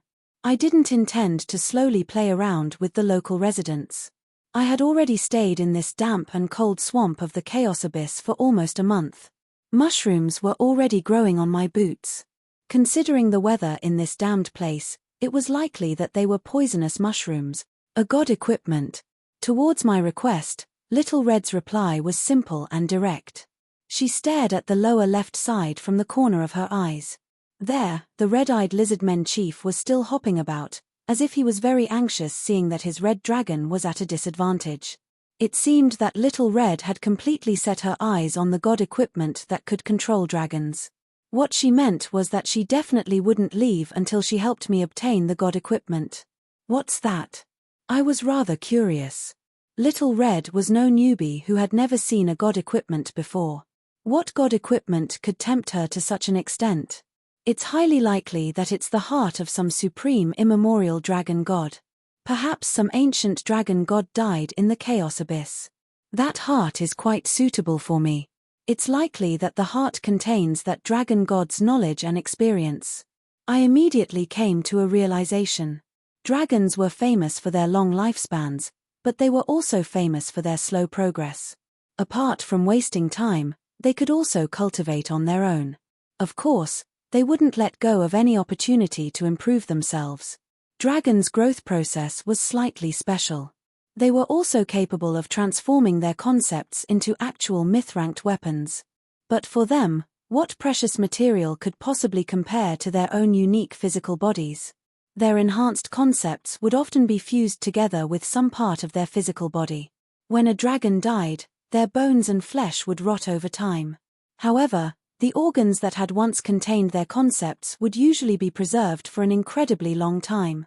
This was why the corpse of a powerful dragon was a treasure. The inheritance of a dragon king or dragon god would be worth tens of millions of gold coins. During this period of time, Little Red had figured out the nature of the god tool, and it felt that this was a rare opportunity. However, it didn't dare to use force, and it became more and more restrained. The lizardman's altar where the heart was stored was guarded 24 hours a day, and there were even witchcraft curses and alarms. They weren't of the same system, so it was very difficult to completely remove them. If the lizard men destroyed the heart as soon as he approached, he wouldn't even have tears left to cry. The lizard men won't be able to destroy that thing, right? Who knows? Just in case. It wasn't easy for me to get my hands on the dragon's eye of the primordial dragon, but shot it at me with a powerful kick. When I got it back, it became a football. I was so sad. Is that why you hung and for half a night? If it was me, I would have already thrown that brat into the frying pan. Stop bragging. You're even better at spoiling children. Do you still intend to drag things out with Eliza like this? If you don't make up your mind and make a decision, be careful that you don't cross the line. In the end, you'll end up with that knife. Hatchet. I couldn't help but smile wryly when I heard this. I could still deal with other things, but I really couldn't deal with such a messy situation. Fortunately, Eliza was still in the land of spring. I could drag things out a little longer and hope that she could understand me. Understand? She probably understood me long ago. She's just unwilling to let go. By the way, are you guys acting like this? Aren't we at war? Why are you talking about children's education? Even if you're acting, shouldn't you at least be a little more serious? Everyone, be more serious. We're at war. Finally, I couldn't bear to watch any longer. That wasn't a typo, so why was it a hat? Ever since I finished teasing the cat, I had never pulled out its sharp teeth from my head. From afar, it looked like a cat-eared hat was on my head. However, it was actually so painful that I had to constantly cast holy light on my head. If this was an online game, not only would I suffer from the debuff of bleeding, I would also receive constant damage notifications of -1 and -1, and occasionally, a green +167 would also pop up. I was fighting from afar in the sky because I had this flying guillotine on my head, so I probably wouldn't be able to be serious no matter what. And now, Harloise's reminder indeed made me remember what I needed to do. I needed to quickly obtain Little Red's heart and then hurry up and leave this dimension. For some unknown reason, I kept feeling like I was being targeted by something. This was an instinctive, ominous feeling. A powerful individual's instincts could sometimes be a type of weapon. My premonitions of misfortune were also incredibly accurate. Is this your personal experience as a jinx? Or is it your instincts of being hunted down? Shut up and obediently go be your hat. My head hurt from all the biting, and I cast some more holy light on myself. I rubbed my chin, which was finally starting to have some hair, and made my decision. The best way to obtain a complete heart is to have them deliver themselves to me. Then, he smiled at Little Red and understood everything in his heart.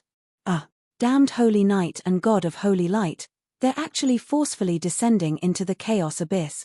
Right in front of the audience, a shadow giant projected by holy light on the clouds summoned a gigantic sword that viciously slashed at the dragon's body. The red dragon screamed in pain as blood gushed out like rain and directly fell down. The next moment, the holy light giant looked down below. A white light streaked through the sky and swiftly descended like a meteor. Tribe leader. Boom. The lizardman's screams mixed with the sound of an explosion. When the smoke dissipated, a large crater appeared between the lizardmen leader's feet. The lizardmen leader had a terrified expression as he looked down. He had been just 1 meter away from being smashed into smithereens. The lizardmen leader's position as well as all the beautiful lizardmen females had all been taken advantage of by someone else. The lizardmen leader raised his head and saw that the holy knight with wings of light seemed to be glaring at him. It was as if a magical beast was inspecting its prey that had just escaped. The lizardmen leader's obvious killing intent seemed to be right next to him even though he was so far away. He instantly felt a chill down his spine as he trembled all over. Hurry, give it to her. Give her that heart. The lizardmen leader had done his calculations.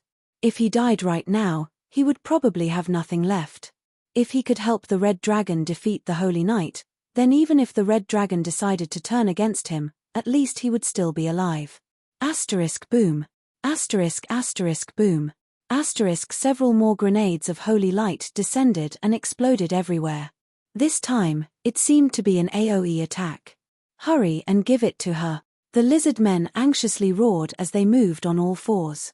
In just a short instant, the greyish-white heartstone was sent to where the red dragon had fallen. Of course, the Holy Knight wouldn't just watch as the lizard men succeeded. At this moment, 4 adult black dragons suddenly flew down from the clouds and spat out a lethal green breath at the Holy Knight. Alright, they were putting on an act. Even the extras had appeared. As long as the lizard men lost their god equipment, the summoned dragons would naturally disperse, and their ambition to rule over the mortal plane would become nothing more than a bubble. And as long as I completed this mission, I would be able to find the dwarfs who would no longer have to worry about me and leave this mortal plane. Hurry and give it to me. I'll be able to. Just as Little Red was about to obtain the god equipment that she had been dreaming of, 2 tall figures wearing capes appeared in the sky. You actually found it so easily? Perhaps even the assassins hadn't expected that they would be so lucky. Or perhaps I should say that Roland had such bad luck. Chapter 576. From the very start, we had been observing the demon priest who was currently praying to the snake god. He had been constantly summoning divine arts, but nobody took him seriously. That was because the Chaos Evil gods were fundamentally different from the Order gods. The Chaos Evil gods were primordial gods that could advance on their own, and didn't rely too much on the power of belief.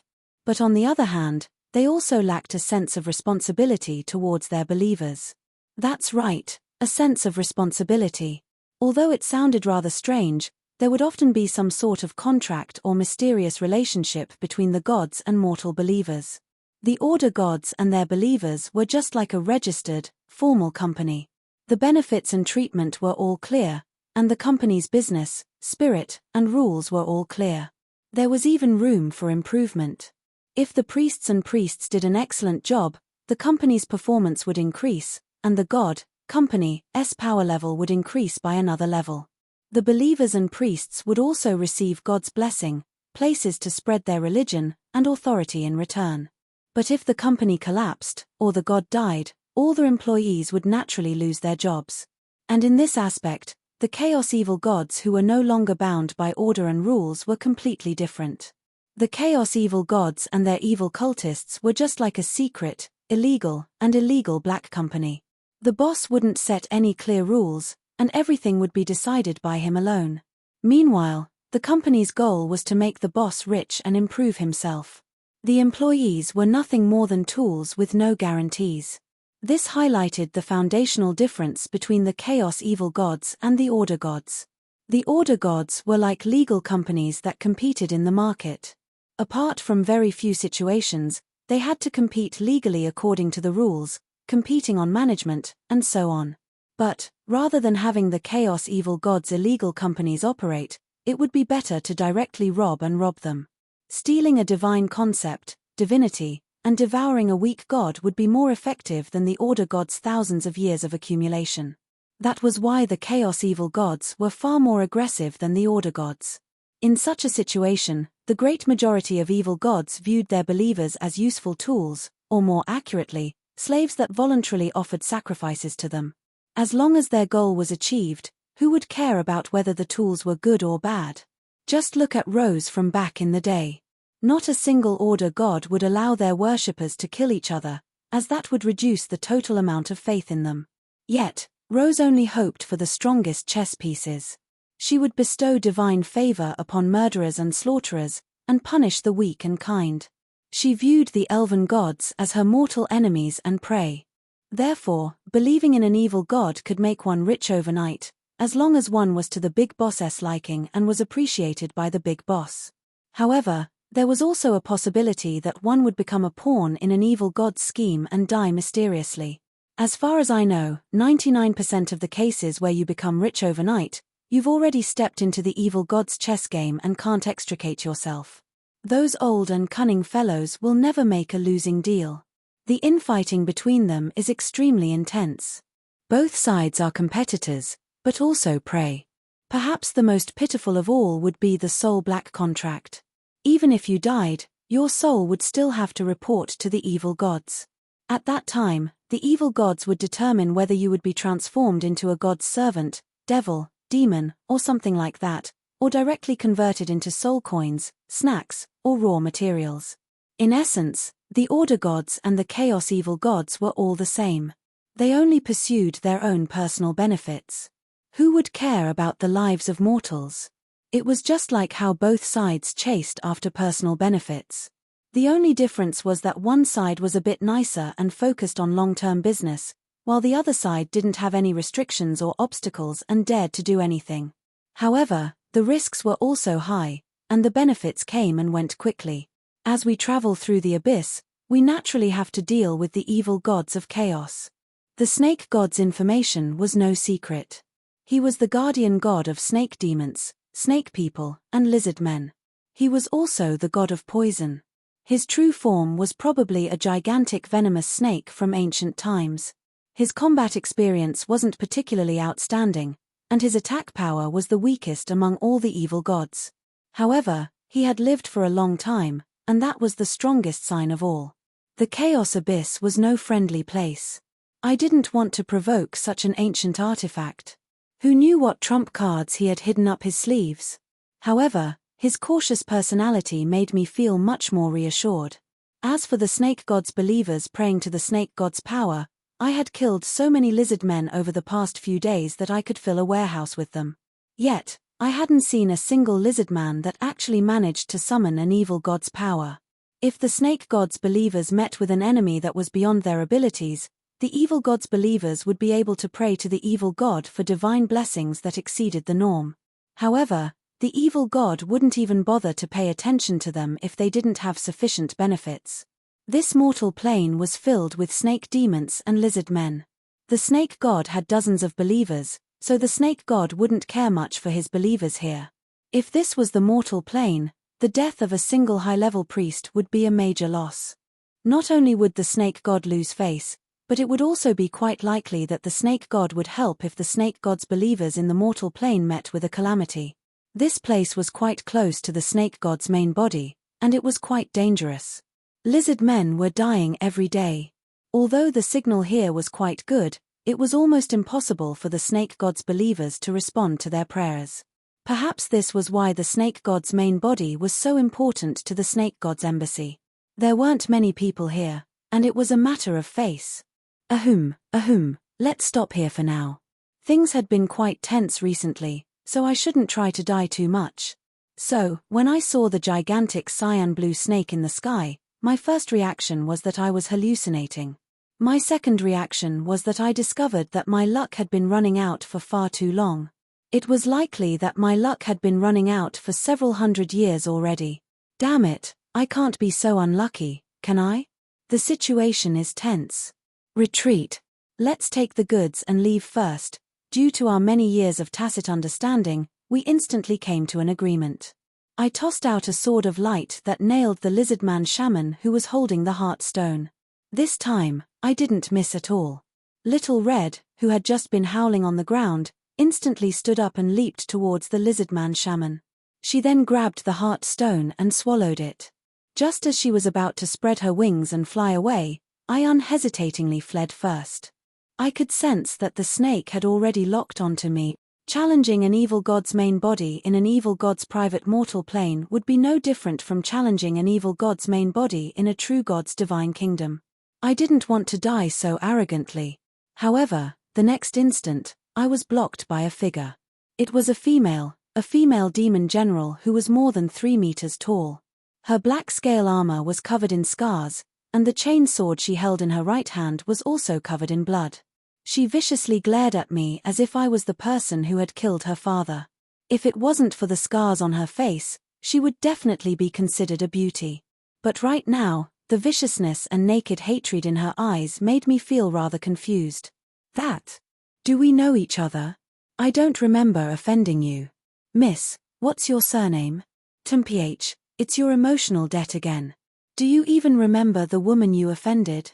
Harloise's words made me feel rather guilty. When I really tried to compare my past memories with hers, I still didn't find anything.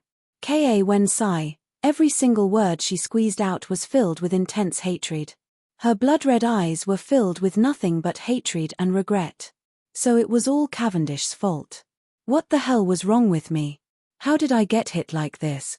Wait a moment, although we look very similar, take a closer look. I'm a human, while Cavendish is a demon. Before I even finished speaking, countless red chains sealed off the sky. The female demon general unhesitatingly attacked while wielding her magic sword. Damn it, even this is related to me. She was already attacking me. What else could I do? Fight. I suddenly unsheathed my ice sword and blocked the formless chain magic sword. The enemy before me gave me a lot of pressure. She wouldn't be an opponent that I could easily deal with. Out of the corner of my eye, I noticed that the snake god didn't seem to intend on interfering. Little Red was also blocked by a deformed demon general. Judging from his strange appearance, he was probably the slaughter maniac demon sailor, the devil general from the first level of the Chaos Abyss. In that case, it was quite obvious who my opponent was when I combined this god equipment that reeked of blood and curses, as well as the countless wailing souls on top of it. Lasnina, the Lord of Curses. The next instant, the entire sky was ignited by holy light. This wasn't an act. It would be incredibly foolish to hold anything back in front of a devil lord. My holy light wings completely exploded, and the ice sword in my hand was replaced by a god equipment warhammer. The holy light I spat out transformed into a sun-like source of light. Holy light, this enemy is worth fighting. There was no need for a reason or an excuse. She was already an enemy to begin with. Since the Devil Lord was already right in front of her, she wouldn't be afraid of anyone if she wanted to fight. Chapter 577. Misfortune always descends from the heavens. I lowered my head and blinked. Even the corners of my eyes hurt from the wind caused by my sword. My opponent this time was indeed quite difficult to deal with. The magic sword Sostia, also known as the snake-tail whipper, was a god equipment. And its effects were right before my very eyes. I could hear the screams of ghosts and wolves. These were the screams of the vengeful spirits that died to this god equipment. This god equipment itself was a type of mental attack that targeted the soul. If you didn't have any defensive abilities in this area, or if you were distracted by it during an intense battle, then you would soon become one of these vengeful spirits. As the battle progressed, the sword would make snake-like sounds and distort, and these vengeful spirits would get closer and closer to your mind. The moment you revealed an opening, the moment you began listening to their past, would be the moment of your death. Yet, this was only the most inconspicuous aspect of this god equipment of slaughter. Perhaps it should be said that far too many lives had died to this sword. Far too much hatred and resentment was wrapped around this sword, which was why it was cursed. Holy light, allow these pitiful souls to return to peace. The light of salvation materialized and fell on my head, turning into a crown of light. The holy light above his head began to radiate in all directions. It was redeeming the dead souls. This was the light of salvation from the Lord of Redemption. The wronged souls that were contaminated by it screamed and fled. They either dissipated on the spot and reincarnated, or were forced back into the divine artifact. Lasnina seemed to notice that her ability was countered. The next instant, she changed her combat style. Her magic sword suddenly shook several times in a row and lengthened yet again. Then, all I could see was blood-red blades. Countless chains and blades were everywhere. Numerous black chains sealed off the entire sky. This magic sword was actually capable of creating a sword net that blocked off the entire sky. Holy light, cleanse this cursed magic sword. I loudly shouted for holy light as I threw my battle hammer, which viciously collided with the magic sword's extended blade. After this clash, it was Lasnina's turn to have an unpleasant expression. She could feel that her divine weapon, the demonic sword, was wailing and crying for help. It was actually being permanently weakened with every clash. This is holy light. Finally, Lasnina, who had attacked the moment they met, finally stopped. She spoke for the first time since she met me. However, the answer to her confusion was a spear of holy light that suddenly descended from the clouds and viciously exploded in front of her. Boom! Boom! The continuous explosions showed the powerful attack power. This was the pure holy light.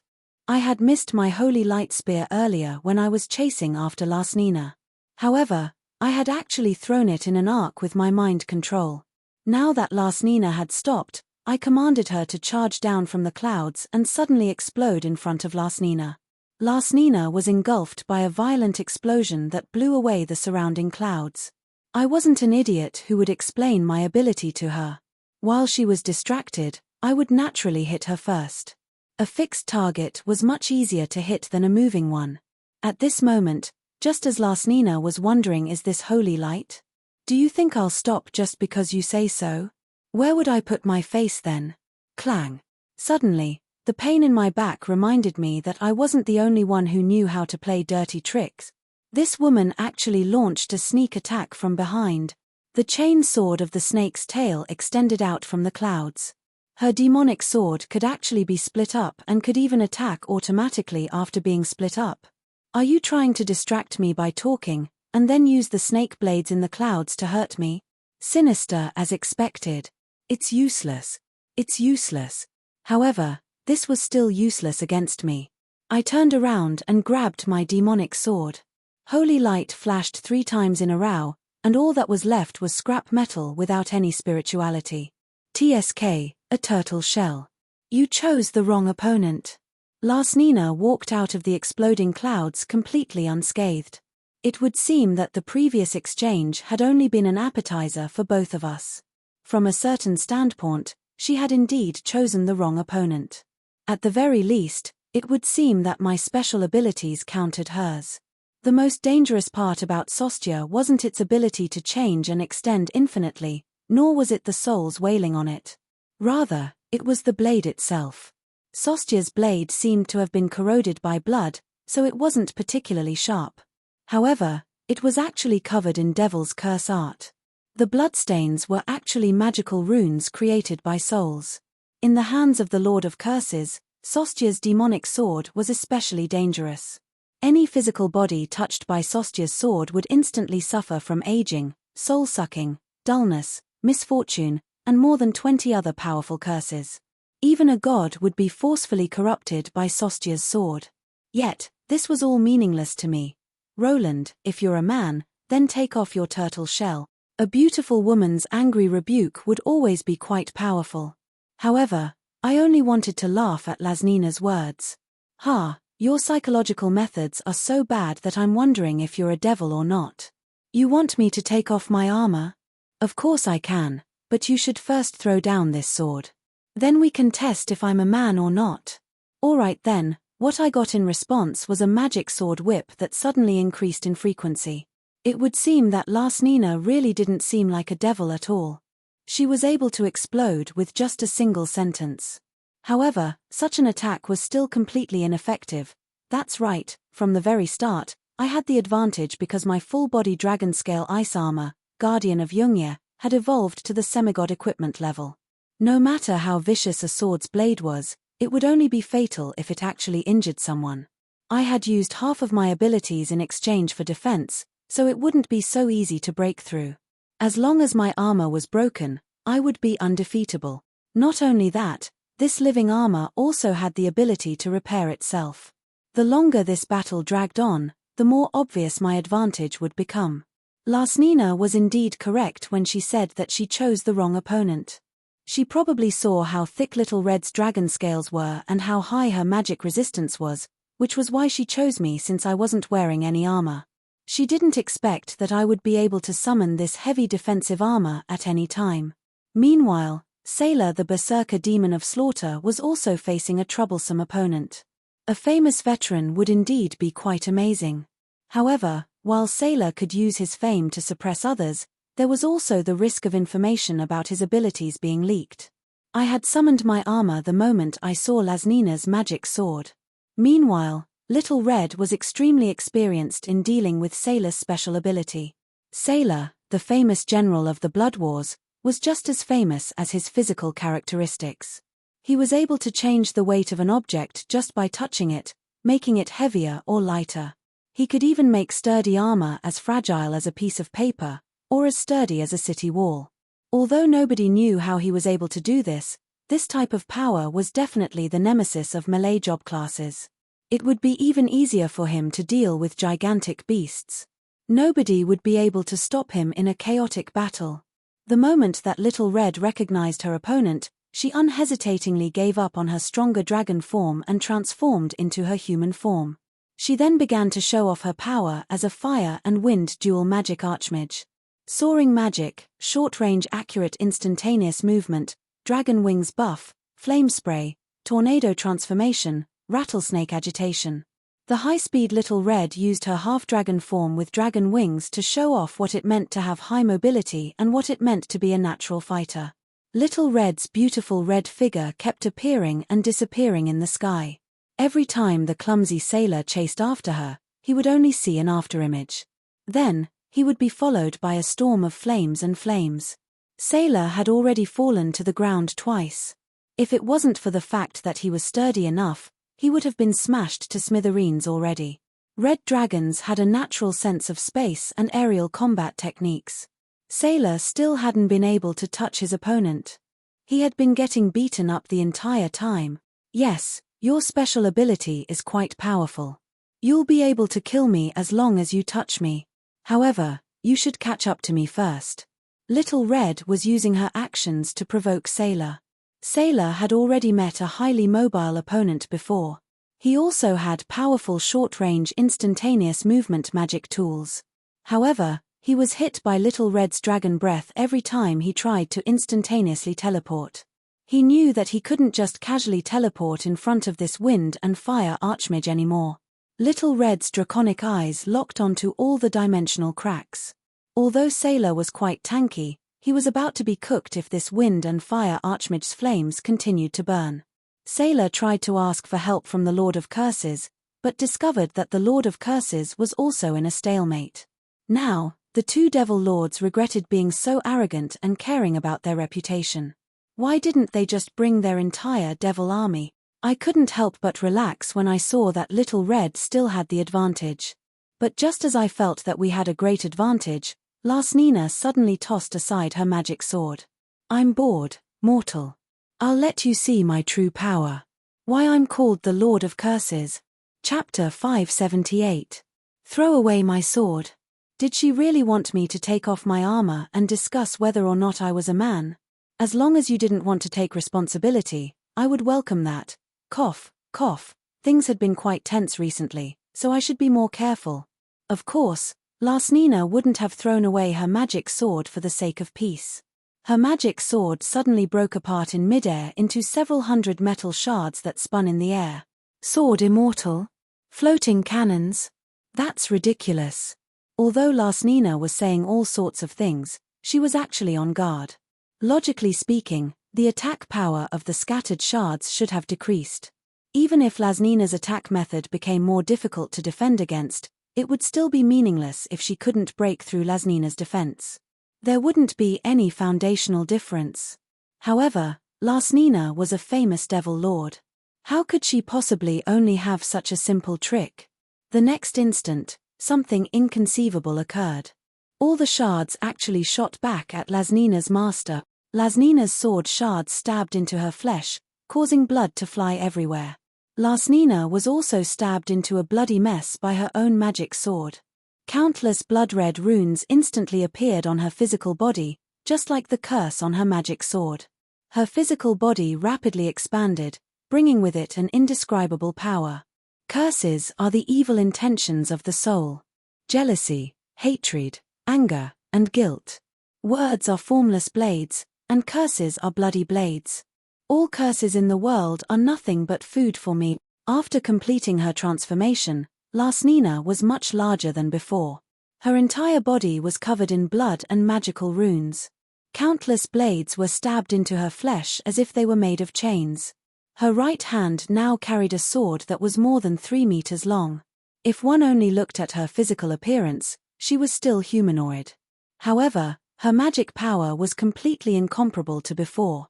An incorporeal shadow appeared behind her. This was the abyss of evil that was currently devouring countless souls. This was the home of venomous worms at the bottom of the abyss.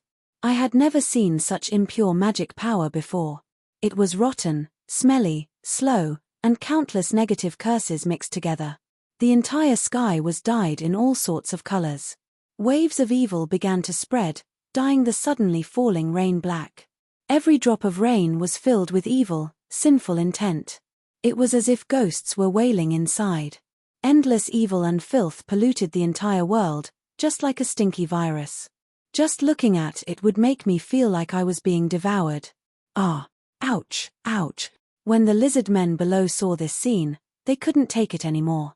Some of them knelt down and vomited, some of them wailed, and some of them instinctively tried to run away.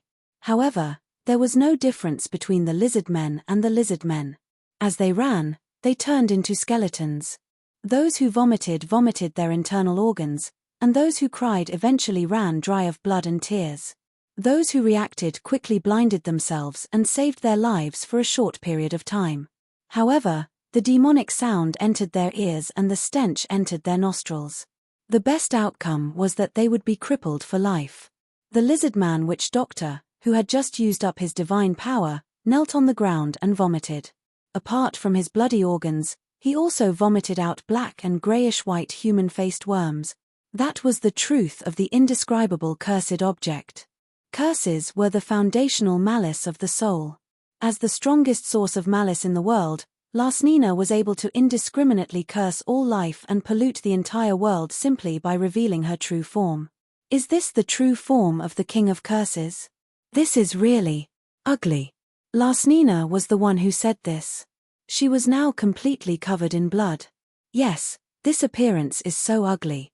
That's why everyone who's seen her before, there was no need for me to say anything else. Since she had already revealed her true form, she naturally wouldn't stop until she was dead. They all signed a confidentiality agreement with you? Actually, I know a few good plastic surgery hospitals. I casually made a lame joke, but I was actually smiling wryly in my heart. Just looking at the size of her magic power, she was at least 3 times stronger than before. Previously, she was only 1 level higher than me. Now, she was at the level of being able to completely crush me. I kept having an ominous feeling. Since Lasnina had revealed her true form that even she believed to be incredibly ugly, I naturally had to take her down at all costs. As expected of that person's older brother. You're just as skilled at making people angry as him. The Devil Lord, who had undergone such a huge transformation, felt uncomfortable every second. She had no intentions of chatting. The next instant, her figure flashed as she attacked. Lasnina's shadow disappeared in the blink of an eye. I could only sense that she was constantly approaching. Even my soul vision couldn't lock onto her in time. So fast. Before I could even react, Lasnina's sword viciously slashed at my face. Even now, there were no spatial ripples at all. This wasn't teleportation. This was pure physical strength. Lasnina's sword furiously slashed at my body repeatedly. Direct attacks, side attacks, whipping attacks, piercing attacks, sweeping attacks, heavy attacks from the front, hammering attacks from the back of my head, piercing my eyes, piercing my ears, and hitting my groin. Every part of my body was being attacked. It was as if 8 giant snakes were furiously tearing at my physical body. Ahaha! Let's see just how long your turtle shell can last. Lasnina was trying to forcefully break through the turtle shell, as well as test out the weaknesses of this armor. If this was an ordinary man-made armor, it would definitely have weak points such as connections or air vents. However, Lasnina's attempts were destined to be fruitless. The Guardian of the Night was a defensive armor created from the power of her bloodline. Every part of the armor was created simultaneously. How could it possibly have any obvious weaknesses? Holy light! I had just opened my mouth to say something when Lasnina's sword almost stabbed into my mouth. Lasnina's high-speed attacks were like an endless ocean, coming wave after wave. I had no chance to counterattack at all. And so, I decided to close my eyes. Have you given up? Come on, counterattack, you coward. Lasnina's hysterical screams echoed in my ears as she suddenly punched me in the stomach. The penetrative power caused me to spit out blood. But even so, I still grit my teeth and closed my eyes. 1 attack, 2 attacks, 100 attacks, 1,000 attacks. Finally, my dragon armor began to crack. This meant that my regenerative abilities were no longer able to keep up with my destructive power. My dragon armor could completely collapse at any moment. Coward, just hide like a turtle and die. The berserk Lasnina was no longer able to control her emotions. She had tossed aside her original plans. Right now, her only thought was to tear apart this bastard before her. But at this moment, I opened my eyes. One eye was black, while the other eye was white. The other eye was black, while the other eye was white. It was as if they were two halves of the Taikai symbol. Judgment. My words were cold and emotionless, as if I were a high and mighty god's judgment on the mortal world. It had nothing to do with me or the world. Lasnina was guilty, so I was judging her. The stare of the Hell God had been forced to its limits. I had to use this incredibly dangerous ace up my sleeve. Lasnina paused when I stared at her, just like a frog being stared at by a snake. Then, the next instant, her entire body started bleeding profusely. It was as if she had just received the punishment of endless purgatory in that 1 second. Nobody knew what Lasnina had seen in that instant. The normally fearless Lord of Curses was now terrified. Her face was completely pale, and all the magical runes on her body had lost their luster. Her sweat and blood mixed together, and she didn't even have the time to stop her blood from spraying out. It was no wonder that she felt so uncomfortable. After the stare of the Hell God was created, the stare of the Hell God had improved by leaps and bounds. The stare of the Hell God was a judgment that originated from the soul. Every life had two sides. If there was good, then there would be evil.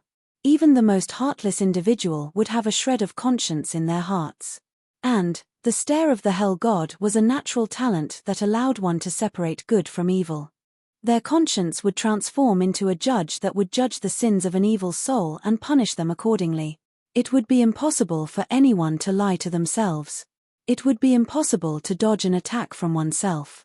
The more sins one had committed in the past, the more sins one had committed in the past. The karmic attacks would be unavoidable, and there was no way to avoid them. Perhaps only an instant had passed in our eyes. But, in Lasnina's senses, perhaps thousands of years had passed in purgatory. Sailor, let's go. The next instant, Sailor unhesitatingly ran away in panic. Sailor, who was at a disadvantage, also unhesitatingly retreated after seeing that even his master had been defeated. Extreme fatigue swept over me. I really wanted to sleep right away. Unfortunately, the gigantic existence above me hadn't attacked yet. I still needed to be on guard against it. Snake God Voka, you're not fighting, and you're not retreating. Why are you doing this? Chapter 579. The cloth wrapped around his eyes, but the blood continued to seep down. His senses were completely sealed, but there was a world of black and white. Black was death, white was life, black was evil, white was good.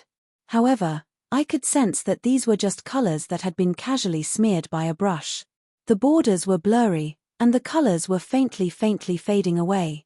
It was as if I could easily change it with a single swipe of my hand, changing life and death, reversing good and evil, and then you'll die. You'll die because you asked for it. The silly cat's retorts were still as exasperating as ever. Still, she wasn't wrong. If I really changed the definition of life and death as I pleased, that would be no different from forcefully taking over the creator-goddess authority. I would likely self-destruct on the spot the very next second. The stare of the Hell God was far too dangerous, no matter if it was to my opponents or to myself. This wasn't an ability that mortals should be able to control.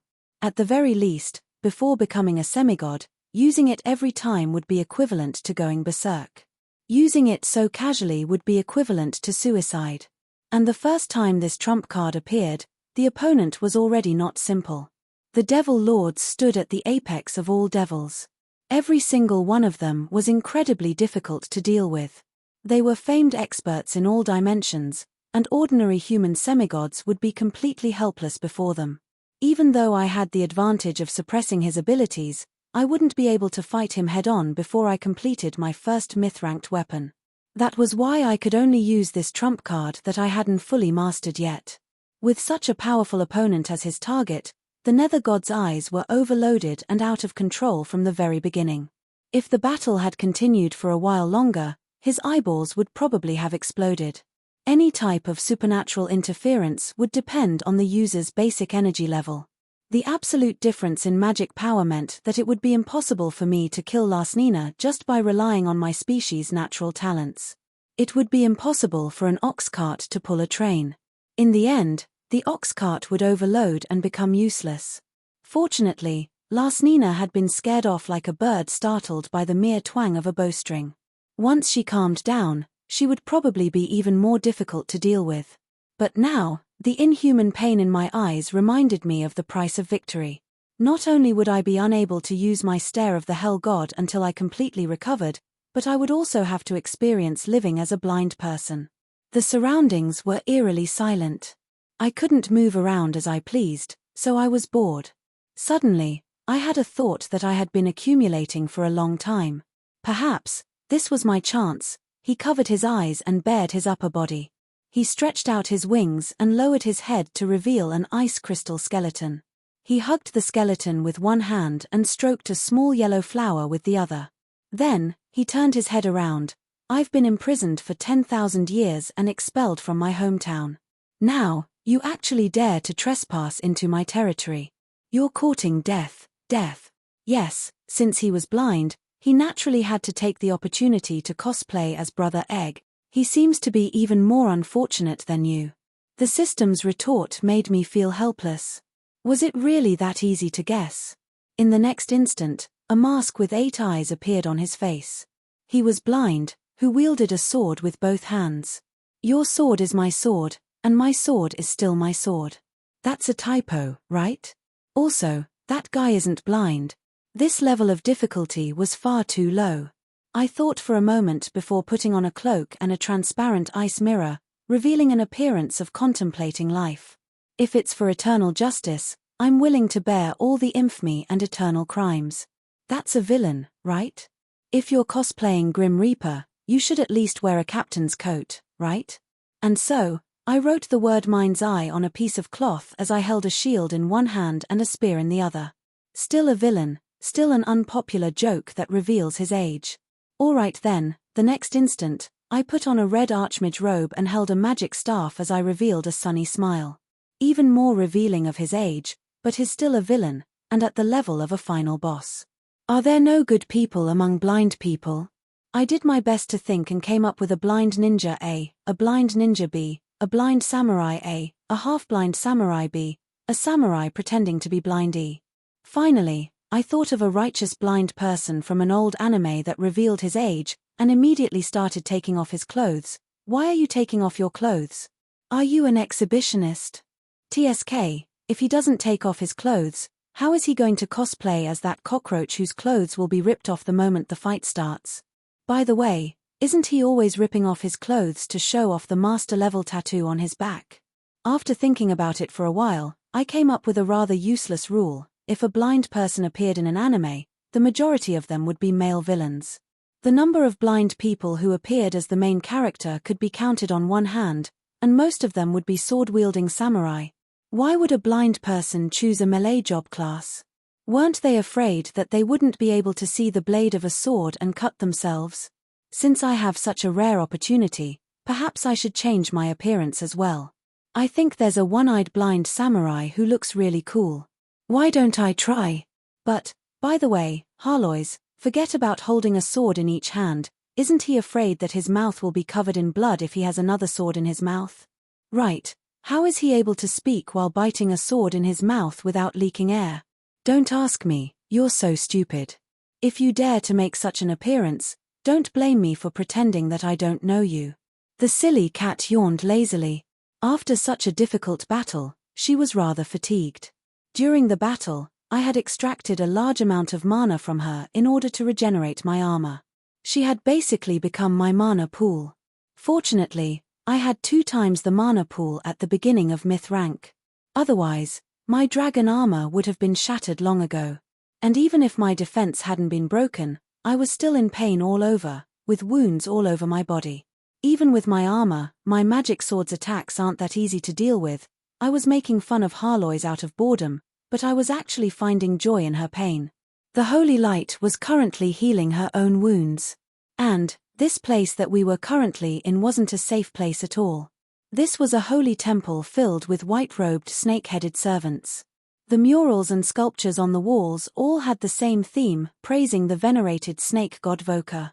Only after we defeated the devil's ambush did we have the energy to deal with snake god Voka, who had been watching us all this time. Actually, I was already quite glad that he hadn't done anything yet. Or, more accurately speaking, I found it inconceivable. But what was even more astonishing was that not only did he not show any hostility, he even invited us to his temple as guests. He even offered to provide us with assistance and teleportation portals. Chaos and the Chaos Abyss shared the same rule. It would already be a great favor if the Chaos Abyss didn't take advantage of your predicament.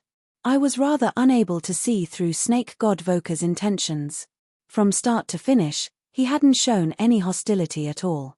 In fact, now that I thought about it, it was his appearance that reminded us that we were being targeted. Although it sounded ridiculous, Voka had indeed used his actions to show the Chaos Abyss the rare and precious kindness. In that case, it was only natural that I would listen to what he wanted to say. Alright then, to be honest, since Voka had invited us, considering the difference in power levels between us. Yep, the worst case scenario would be that we would simply run away, so there was no foundational difference. So, we gladly accepted his invitation. Since Voka had moved us to his temple, he was also kind enough to give us time and space to take care of the injured. That was why we had the free time to do all this. Meanwhile, Little Red had already begun eating and drinking to her heart's content. The leftover meat and bones had piled up into a small mountain. The snake person servant who had been serving her food was already half dead tired. 4 dragons, it wouldn't be a problem for them to replenish their energy as long as they had enough food and sleep. Although Little Red had always had the advantage in battle, she had actually used up a lot of energy when fighting against the Blood War general. Not only did she have to use a fighting style that she wasn't skilled at, she also had to constantly be on high alert. She had been kiting quite elegantly, but she didn't have the killing power to end the battle. She was constantly on high alert, and if Sailor managed to get close to her just once, there wouldn't be a second time. It would probably be quite tiring and frustrating for her to use a fighting style that she wasn't skilled at for an extended period of time. The foundational difference between Little Red and other dragons was that she didn't have the so-called dignity of dragons. She was quite skilled at learning other species' specialties and advantages. If it were any other dragon, they wouldn't have learned all those random tricks. Instead, they would have used the powerful physical bodies that dragons were most proficient in to fight against Sailor. Everyone knew that fighting against Sailor, who was capable of controlling the quality of matter, would be no different from suicide. Alcohol, alcohol, alcohol. Just meat alone won't be enough. I need to replenish my mana. So alcohol could replenish mana as well? This was the first time I'd heard about this. What a joke. An Archmage's #1 priority was to ban alcohol. Alcohol would make one's head hot, which would be the equivalent of making one's mana go out of control. I shook my head. Since Little Red was interested in alcohol, there was no point in saying anything else. If I got too close to her, I would be forced to drink alcohol. It would be terrible if a banquet really happened. As an injured person, I would need to ban alcohol for a while.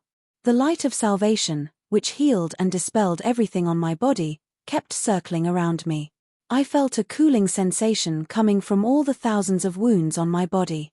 However, it would still take some time to dispel the curse that had seeped into my flesh and blood. The foundational difference in mana made me, the victor, have to taste the pain of the loser. I'm sorry, there's no alcohol in this palace. Our king is. I paused mid-sentence in surprise as a handsome white-robed youth walked into the palace. His black hair reached all the way to his waist. Judging from his mana, he was definitely Snake God Voka. Even though Snake God Voka was still in his half-snake form when facing off against the Devil Lord, he chose to transform into his human form when meeting with us. This was a sign of goodwill towards us, as well as a sign of how much importance he placed on what he was about to discuss with us. A single statement or small action could represent many things. Many thoughts flashed through my mind, but I rejected all of them. Finally, an inconceivable possibility appeared on the table. Although it sounds ridiculous, this is the only possibility after all the impossibilities are eliminated. In that case, he really did find the right person to talk to me. I couldn't help but reveal a brilliant smile as I thought about how Voka had a favor to ask of me. If it really was as I thought, perhaps I would be able to make a good deal out of him, and have a friendly chat. Chapter 580. Any kindness has a reason and a price. Although this sounded like I was measuring the heart of a gentleman with the yardstick of a villain, in a damned place like the Chaos Abyss, kindness without a reason was far more unsettling than malice. The devil's departure was only temporary. Lasnina had only been mentally injured. Once she recovered, she would come back sooner or later. Considering how she had suffered this time, I would definitely bring 1 or 2 more devil lords or even the entire devil army with me next time. I think that our top priority right now is to hurry up and escape. Why does His Highness Voka want to see us? I refused to believe that she would be able to find us as long as our destination wasn't exposed. Why don't you have more fun? I can arrange a tour guide for you. Have more fun in the Chaos Abyss. If it wasn't for the fact that Snake God Voka was the one saying this, and that we weren't currently in his divine kingdom, I would have flipped the table already. Could you at least speak like a human? Was this really a place where it was possible to organize a tour route? I could understand that he hadn't spoken like a human for far too long, so he was trying to find something to say. However, could he consider reality? Traveling in the Chaos Abyss, which was filled with mud and swamps. Perhaps it really would work. As long as we filmed a show about survival in the wild, we would have to prevent any prey from devouring the entire filming crew. Snake God Voka would also have to protect us. Cough, there's no point in being polite to begin with, so I'll just get straight to the point. While my mind was already racing, and I was really starting to plan out how to profit from this tour route, Voka was the first to stop talking about it. I hope that you can help me establish a connection with the gods of Hades. As I expected. In an instant, I revealed a troubled expression. Of course, it wasn't really awkward. Establishing a connection with the gods of Hades wouldn't be difficult at all for me. But if things were too easy, how could I use this opportunity to extort, and show how important I was? Abyss Snake God Voka wanted to join the Hades faction. This seemed inconceivable, but it was actually quite understandable. Over the past few years, many gods had joined the Chaos Abyss. What was even more inconceivable was that most of these gods were chaos evil gods. But if one thought about it carefully, it was only natural. When there were only 2 factions in the world, every single person or country would have to choose a side. Not only would they have to express their loyalty, they would also have to express their hatred towards the opposing faction. Otherwise, they would be considered an anomaly that couldn't be tolerated by either faction, and they would. Alright, we all know the result. When there was a victor between the 2 camps and there was only 1 camp left, the victor would divide and seize the spoils of war. There was nothing much to say.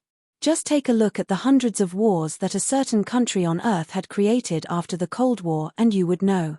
When totalitarianism lost its restraints, when all ambitions could be realized at will, when the treasuries of other countries were no longer guarded, when one person was both a player and a referee, there was no need to say what would happen. But when there were only 3 major factions in the world, many situations would be foundationally different. A triangular structure might seem incredibly unstable, but it was actually incredibly flexible. Any angle could support the triangular structure. Minor changes in power and slight adjustments in the angle wouldn't cause the entire structure to collapse. Many of the previous Chaos Evil gods had once been members of the Order gods. But when they left their divine positions for various reasons, they discovered that even though the world was large, they had nowhere else to go. In the end, they could only choose to take root in the Chaos Abyss and become a member of the Chaos Abyss. This was the disadvantage of having 2 factions. It was either you or me, black or white. There was no room for ambiguous choices. But now, the Chaos Evil gods that joined the Hades faction weren't truly members of the Hades faction. They were instead members of a third party. Their goal was only to break free from the Order and Chaos Abyss control over them. The Hades faction was more than happy to provide this type of protection. This was one of the goals that the Hades faction pursued. Most of the new third-party members were Chaos Evil gods. It wasn't that the low and middle-order gods were doing quite well. It was that they were being controlled even more deeply. Sincerity. These were simple words, but they were quite thought-provoking. I was personally asking for an intermediary fee, as well as the Hades faction asking Voka to express his sincerity and determination to break free from the Chaos Abyss. There had to be a reason for your betrayal, right? Why didn't the Chaos faction treat you well? Shouldn't you at least tell me? Voka revealed a bitter smile when he heard this.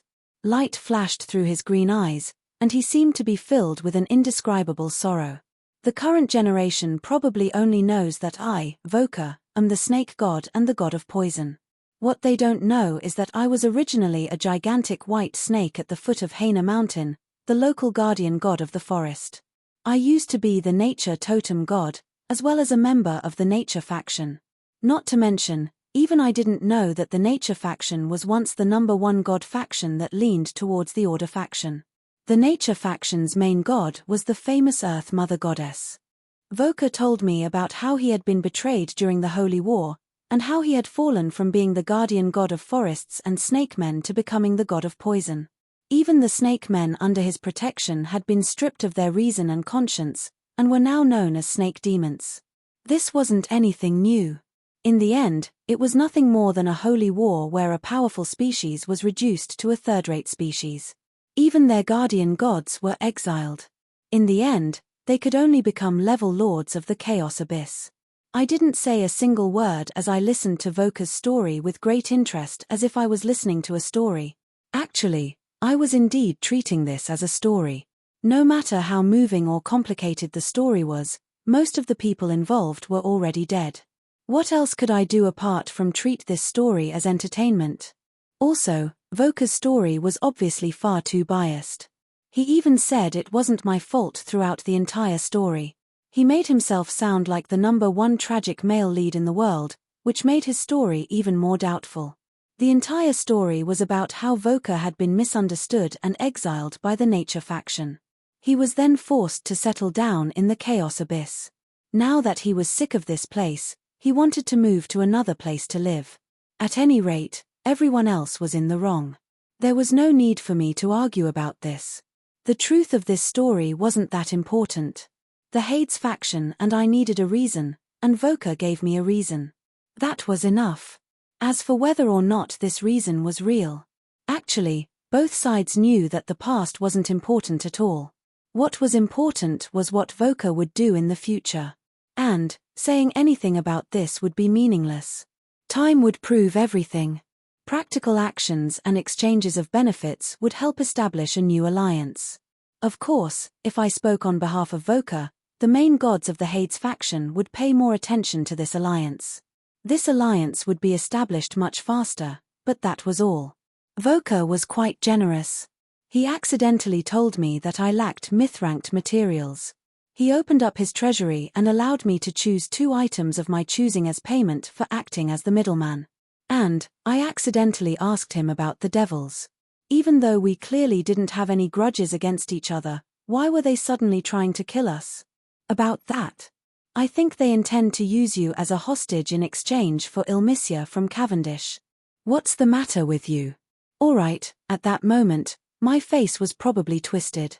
Haha, a good older brother is one who occasionally takes the blame for his younger brother.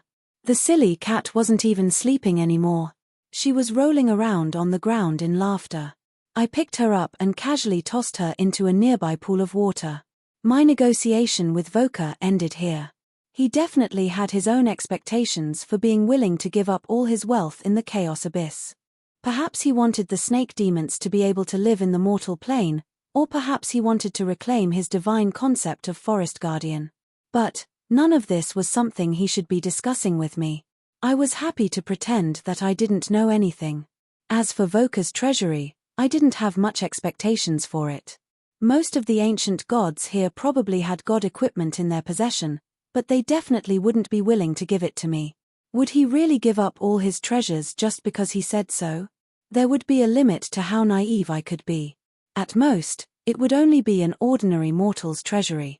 If I specifically asked for something, it would be difficult for Voka to refuse. But since he was aimless, it would actually be easier to fool him. After all, I didn't know what treasures he had. He would definitely have poison-related treasures, and he would definitely have plenty of treasures related to snake men. But what use would I have? This was fine as well. But, just as Voka and I were about to start a banquet, he suddenly furrowed his eyebrows. Your Highness Roland, perhaps you should speed up your journey. Just now, 2 more devil lords entered this mortal plane. Chapter 581. Are devil lords so worthless these days? There was no need to doubt snake god Voka's information. He was the master of this dimension with countless spies serving him. He also had countless connections to the dimensional laws of this dimension. It would be very difficult for anything to escape his notice. However, there were only 5 devil lords in total.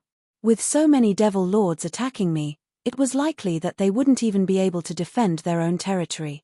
Now, 3 more devil lords were chasing after me. The situation would definitely become even worse. It was likely that they would lose several levels in a row. Should I feel honored that they paid such a high price just to capture me? We can't stay here any longer. This was the common understanding that didn't need to be said. If we waited here, we wouldn't have much time left. If the devils really came here, things would become even more interesting. Since time was limited, I didn't bother acting. I directly asked Voka to help me. At the very least, he would arrange a safe path for me. At the same time, I would fulfill my promise. Voka definitely had a dimensional teleportation portal here. In that case, there was no need for me to return to the limestone dwarf tribe. Now obviously wasn't the time to waste time. Although it was a pity that I wouldn't be able to receive payment from the dwarfs, it wouldn't be too much of a loss with Voka's compensation. Voka also directly expressed his goodwill. He asked a divine servant to arrange a teleportation portal for us while having someone take us to his treasury to receive our payment. Even so, I still didn't tell him our true destination. I only told him that we were going to the 102nd level of the Chaos Abyss. Didn't we have a good negotiation? Why don't you trust him? Little Red asked as she rubbed her stomach and picked her teeth as we walked through an exquisite corridor filled with white clouds. She looked at all the snake god's achievements carved into the white jade walls around us. This isn't a question of whether or not I trust him. It's only natural for me to be cautious. Our value isn't much higher than the devil's, and Voka isn't that loyal.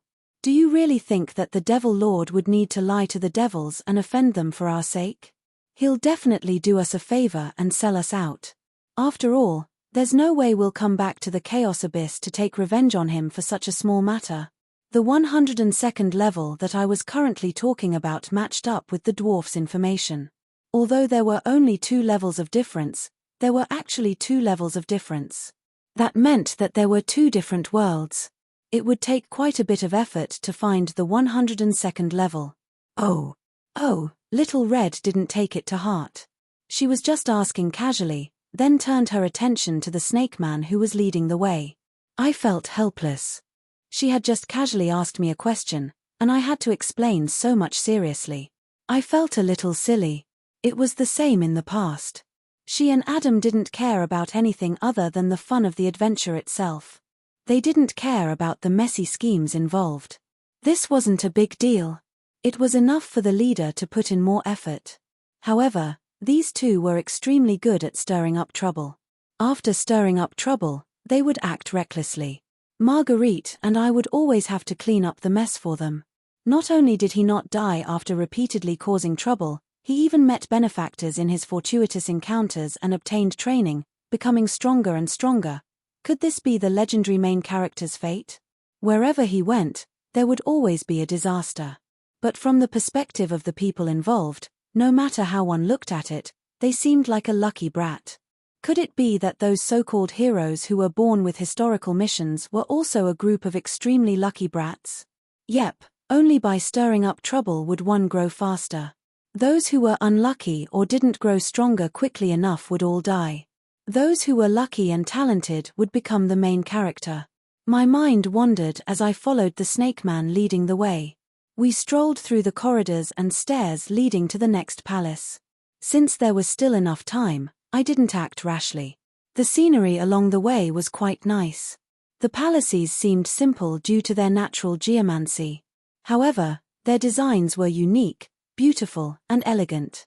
They were classical yet not overly extravagant. They would be worth visiting even as a tourist attraction. The palaces were built along a mountain. A long river ran through the entire divine kingdom. The god servants and god envoys lived along the river. A large, dense forest took up 70% of the divine kingdom's surface area. It was so obvious that Voka favored the forest. I was starting to believe that Voka had once been the guardian god of the forest. Standing on the stairs, I could see the mountains and plains. Not far away was a giant waterfall that cascaded down from a cliff that was thousands of meters tall. The sound of the water sounded like thunder when I got closer. After turning a corner, I saw that the waterfall really was right in front of me. It was a barrier that descended from the sky that blocked the stairs. I frowned. The waterfall had blocked the path. There was no path to the stairs. Let's see what that meant. Your Highness Roland, please come this way. This is the most majestic scenery in our divine kingdom. When I got closer, I discovered that there was actually a cave that was several dozen meters wide and 5 or 6 meters tall in between the waterfall. This was the entrance to the next path. Being able to create a path through a 1,000-ton waterfall was truly amazing. However, from a god's perspective, this wouldn't even be considered a so-called desperate situation. The snake man was about to enter the cave, but I stopped. What type of gigantic beast skeleton is this? It was impossible for me to completely trust Voka. Ever since I entered this divine kingdom, Harloy's incarnation had been responsible for keeping watch and being on guard. Just now, Harloy's shared with me a view of the scenery from the sky. The incarnation of a bird was thousands of meters high in the sky. When looking down from above, a human would seem as tiny as a grain of rice. However, a gigantic dragon skeleton was abnormally eye-catching. The dragon skeleton was constantly being battered by the waterfall. This gigantic white skeleton was as white as jade, and its gigantic body blocked the unstoppable waterfall without moving at all. 100 meters. 1,000 meters. That's comparable to the tiger god. In most situations, the size of a dragon's was directly proportional to their power level. Although a small dragon might not necessarily be smaller than a large dragon, it was already unimaginable for a dragon skeleton to be this large. It was obvious that this was the skeleton of a super powerful supreme immemorial dragon that far surpassed any ordinary supreme immemorial dragon. I could imagine just how powerful this dragon skeleton must have been when it was alive. It was likely that even the supreme immemorial dragons in Dragon World would be nothing in front of it. I was rather tempted. If I could use such a gigantic dragon skeleton as material, I could create an incredibly powerful super bone dragon. However, after thinking about it, I gave up on this idea. This dragon skeleton was far too ancient, and it had been slowly purified by a god's divine power in my divine kingdom. There wasn't much negative energy left in it. If that was all, it would still be possible to save it. However, it just so happened that it was being washed by the waterfall, and the water itself had a certain amount of purifying properties. At this point, I was no longer interested in the dragon skeleton's resentment. It would be far too difficult to revive it. When considering how I would fight in the future, it didn't seem very meaningful to pursue a gigantic war machine. In the end, I gave up on asking Voka for the dragon skeleton. Suddenly, Little Red, who had been absent-minded all this time, stopped what she was doing. She seemed to be interested in watching the rainbow created by the waterfall's splashes. However, I heard her hurried words. "Roland, don't hesitate to obtain this dragon skeleton at all costs. This is the skeleton of the owner of that dragon heart. If I obtain it, it should be no problem for me to progress in power level." I paused in surprise for a moment when I heard this, but then I was overjoyed. Humans weren't the only ones in this world who could improve themselves through training. The Dark Elves' Shadow Dancers, the Wood Elves' Natural Archers, and the Beastmen's Berserkers were all famous for having powerful unique job classes. So-called job classes and power level advancement were all cultivation paths left behind by previous generations. It was quite normal for a species to have a job class that was suitable for their species' natural talents. Even the ogres were capable of producing ogre mags and shamans. How could dragons, the strongest species of all, not have any job classes? Indeed, dragons could become stronger as time passed. However, there were also many powerful individuals who actively pursued power and opened up their own paths. Primordial dragon gods, supreme immemorial dragons, and so on. However, dragons were different from ordinary human job classes. To begin with, dragons' combat was based on their physical bodies. Their power level advancement was more like a physical evolution, a foundational change in their bodies. Dragon skin carving was a type of battle dragon who wore magic rune armor all over their bodies. They were similar to the human warrior monks, but they were famous across the universe for their superior defensive abilities. Their magic runes on their skin could even provide powerful magic support. Blood berserk dragons were the berserkers of the dragon race. They abandoned their useless wings and evolved to have even stronger fangs and claws. They pursued the strongest melee combat ability, and they had the ability to go berserk, which was definitely more terrifying than the beast men. Guardian dragons were eternal dragons who abandoned their wealth and useless vanity in order to obtain eternal life. They were magnificent and mighty, but they rarely fought. Their abilities were a secret, but every single one of them was a famous major individual in Dragon City. These three types of dragons were all quite common in power level advancement. Actually, Little Red's mother had transformed into an inferno dragon. This could also be considered a type of power level advancement. A inferno red dragon would obtain the ability to demonize. The dragon flames that they spat out would become corrosive, and they would even be able to summon cannon fodder from the lower planes. However, after transforming into an inferno dragon, Molly's abilities were greatly reduced. She lost her outstanding fire control, fire resistance, and combat abilities as a red dragon. Molly was beaten up even worse by Little Red. Many dragons discovered that they were unable to improve in power level anytime soon, so they would stack their racial talents on top of each other's job class. This would give them an effect of 1 + 1 = more than 3. Actually, humans had similar power level advancements as well. For example, demon warlocks and dragon bloodline warlocks would add the characteristics of demons and dragons to their physical bodies. In theory, this was the same as the power level advancement of dragons. However, the effects would be vastly different. Compared to human power level advancements, dragons' power level advancement represented a change in their very essence and evolution. They would have to pay more and change even more. It could be said that a dragon would be a completely different species from the previous dragon species after power level advancement. In fact, there would even be the ridiculous issue of reproductive isolation. Little Red had previously learned magic from a human archmage. This actually didn't count as a power level advancement. However, as far as I knew, she had long since met the requirements for power level advancement. She also had several powerful power level advancement materials and preparations. It was just that she wasn't interested in ordinary power level advancements. Rather than having her power level advancement too early and having her future development limited, it would be far better to simply sharpen her foundation and create her own path. I also agreed with Little Red's choice. She could also improve herself by cultivating wind and fire magic. There was no need for her to randomly choose a power level advancement to limit herself. It was obvious that no matter if she became a carving skin dragon, a blood berserk dragon, or a guardian dragon, she would gain as much as she would lose. At the very least, it would be unavoidable that her natural talent for fire control would greatly decrease. It was even possible that she would become weaker. At any rate, dragons are already strong enough without power level advancement. They can cultivate their own element magic for the rest of their lives. There's no need for them to forcefully power level advancement. Yet, Little Red was saying that she had already found a way to power level advancement. This doubtlessly meant that she had already discovered the dragon god's path through dragon blood and dragon bones, and was greatly tempted by it.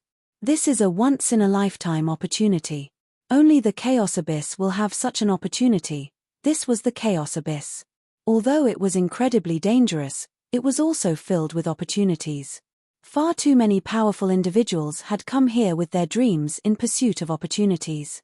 However, as they died here, their dreams became opportunities for others.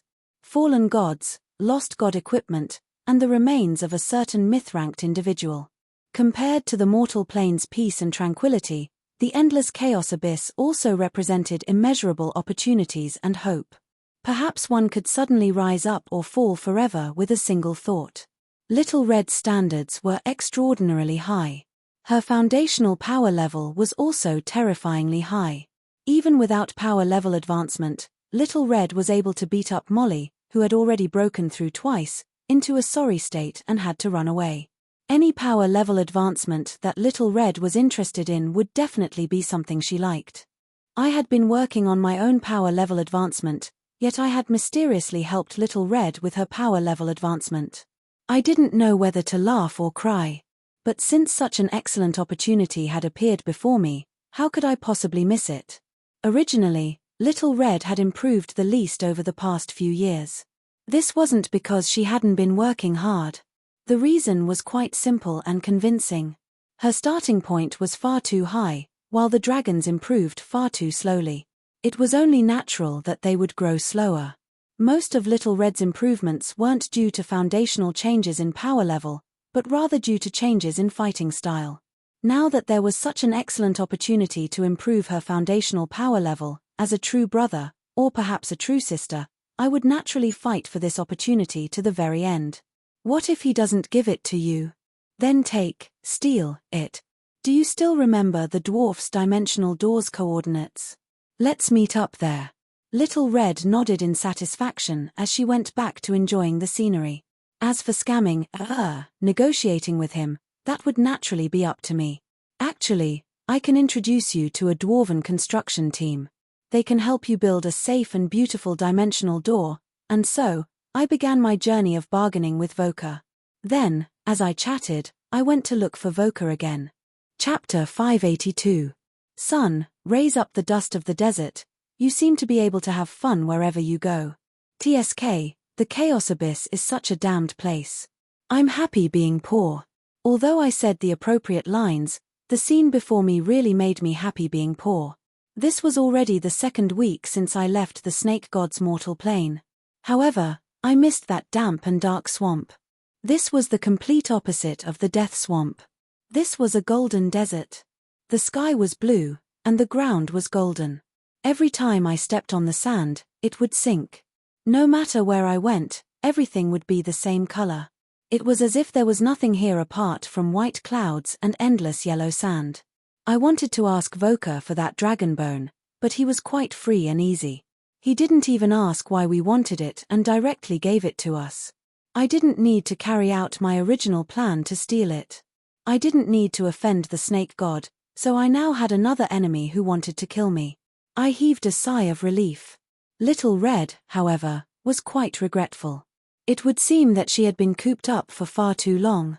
Now that she didn't have to act like a dignified elder, she directly degenerated into a naughty child. But when I thought about it, it was only natural that Voka didn't care about dragon bones. He didn't have that dragon's heart as a key, nor did he have any intentions of learning undead magic. These dragon bones were probably nothing more than decorations to him. And if his negotiations with the Hades gods went well, it was likely that he would have to move away. In that case, rather than tossing these clumsy and useless items away, he might as well give them to us as a favor. System, how much longer will she need? Won't she fail? Considering her accumulation, the probability of her failing is less than 1%. I became even more nervous when I heard this. Even the silly cat couldn't bear to watch anymore. Ein Meses isn't a jinx like you. A 1% failure rate is a 100% failure rate. Stop being so nervous. If you get involved, you might drag down her luck stat. That would truly be a tragedy. Actually, I couldn't be blamed for being overly nervous. Dragon's power levels were all quite strange to begin with. I had heard of even the most ridiculous ones, but I had never seen anything as strange as Little Red's. It was said that the carving skin dragon had to carve magic runes on all the skin on its body. It was said that the most perfect ritual was to take the skin of a powerful prey and sew it on its own body. Not to mention that it was a huge project, just thinking about it was painful. It was no wonder that they were super resistant to beatings. It was possible that their pain nerves had been damaged during the ritual. The blood berserk dragons wanted to give up on their wings, and in that case, they would have to chop them off. I heard that their wings were the most sensitive parts of their bodies, comparable to certain vital parts of a human's body. Don't worry about how I knew about the most sensitive parts of dragons. At any rate, I didn't really understand this ritual. It was said that the dragons who went through this ritual would greatly increase their speed, and they would come and go like the wind. Their claws and teeth would become as sharp as swords, and they would be able to create a hole with every stab. Could this be the dragon's version of the Sunflower Manual? If these two conditions were still within the realm of understanding, then the requirement for the Dragon of Conservation to advance to the next rank was to devour all of his treasures and swear to give up all of his personal property. This was even more incomprehensible. Even if you wanted to abandon your personal property, you shouldn't do it this way. You just have to abandon your personal property. Isn't it enough for you to swallow all of your treasures? Aren't you afraid of gastric prolapse and indigestion? Even if you don't want them, you can just give them to me. Perhaps Little Red's advancement ritual wouldn't be too ridiculous because of these strange precedents. Right now, I had an additional backpack in my luggage. Inside the backpack was a dark green dragon egg with red spots. After Little Red confirmed her advancement, she actually returned to her dragon egg. It was evident that Little Red was currently incredibly weak. This was probably the weakest she had ever been in her entire life. I felt a tremendous amount of pressure on me. If I accidentally dropped my dragon egg, Little Red probably wouldn't forgive me even if she became a ghost. Pressure. Who was the one who buried your egg in the sand just now? See if the rumors about the desert being able to turn an egg into a fried egg are true or not. The silly cat's comment didn't give me any pressure at all. I was just testing out the rumors. It wasn't like I was actually going to cook the egg. Right, it was said that griffins laid eggs as well. In that case, vulture demons as well. My imagination ran wild as I looked at the vulture demons circling above my head. Saliva, saliva. It's just that I haven't eaten in 3 days. Is there really a need to be like this? Yes, I was quite hungry, so hungry that I was about to faint. It wasn't that we didn't bring enough food with us. It was that after we left the snake god's mortal plane, not only did we throw away all of our food, we even burned all of our clothes. The reason? Just the poison god's reputation alone made me unhesitatingly throw away all of my daily necessities, especially anything that could possibly enter my mouth. This wasn't just because I didn't trust Voka enough. It was also because Voka was the poison god's divine kingdom. Perhaps many things would be harmless in his divine kingdom, but the mere existence of the concept of poison would be enough to destroy an entire country. This was not a lie to scare people, but a statement of experience learned from painful lessons in the past. Food brought from the kingdom of the dead was a deadly poison, and gold brought from the kingdom of heaven was excrement and poisonous snakes. All these fables and myths were based on the original. Many things in a divine kingdom were part of a divine concept. The concept of an order god's divine kingdom would be purer, which also meant that it would be more dangerous. I had just left the snake god's divine kingdom, so I didn't want to die in such an embarrassing manner like food poisoning. Little Red has had a stomachache for 2 days now. I'm no thick-skinned dragons. The poison that made her feel uncomfortable might actually be fatal to me. Are you certain that she didn't have indigestion because she thought that she ate one meal for an entire year? What Harlois said made far too much sense. Cough, cough, let's talk about the present. Where should we go to find some food? I hadn't been impulsive to throw away food and supplies. As a veteran adventurer, I was confident that I could find food anywhere. Even in a lava hell, I would be able to catch fire snakes or fire tortoises to eat. However, the prerequisite was that I had to find something that could move. On the way here, I only saw sand. I also tasted a flock of demon vultures circling above us, waiting to eat rotting meat. The rotting meat's stench and parasites made it impossible for me to swallow them. However, No matter how disgusting a rotting meat was, it probably wouldn't taste so bad if it was still an egg. Finally, I drooled as I looked at the demon vultures above me. Perhaps I should catch one and interrogate it to see how many eggs it had, how many people it had in its family. As a senior mage teacher, it's my duty to remind you, as an acolyte, that there's a special list in demonology. Vulture demons and demon vultures are two different types of creatures. Vulture demons can be seen in the mortal plane, and are a special type of magical beast. Vulture demons are a type of demon's unique evolution.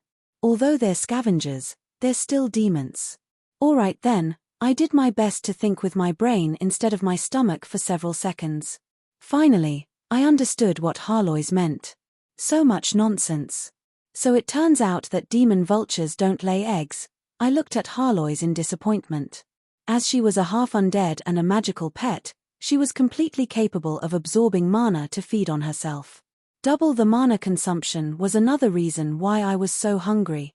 I became even more dazed as I watched Harlois proudly act like a scholar. Right, don't they all say cat eggs and dog eggs? Harlois, you know how to lay eggs, right? I looked at Harlois with even more anticipation and love in my eyes. Perhaps it was because I had never treated her so gently before, but she suddenly became nervous. Did you forget about our soul connection? You want to eat slime elf soup. Don't even think about it. And then, the cat instantly grew wings and flew away. I'm so hungry. The next instant, my stomach once again took over control of my brain, and my trembling hand reached for the fried egg on my back. I meant dragon egg. It'll be fine to eat 2 bites, just 2 bites. No, it'll definitely be fine. Don't suddenly change into a novel type. I was so hungry that my mind was hazy. Was it my system that was commenting on me, or was it my little remaining conscience? Just as I was struggling internally, Harlois's delighted voice entered my mind. Roland, there's a lone food up ahead. You've led me astray. There's an adventurer who's met with misfortune. Chapter 583. When I met with danger in the desert due to some accident, self-inflicted injury, I would never have expected that I would be the last to arrive in the temporary adventuring group that I had gathered.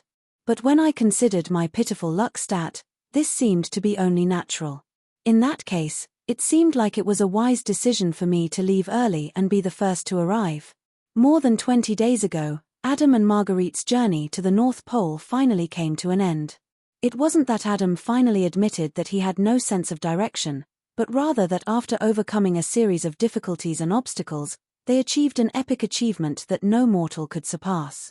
They successfully reached the impossible destination at the North Pole of the world, proving that the world of Aishi was round and square. This is the legendary end of the endless sea. The boundary of the world.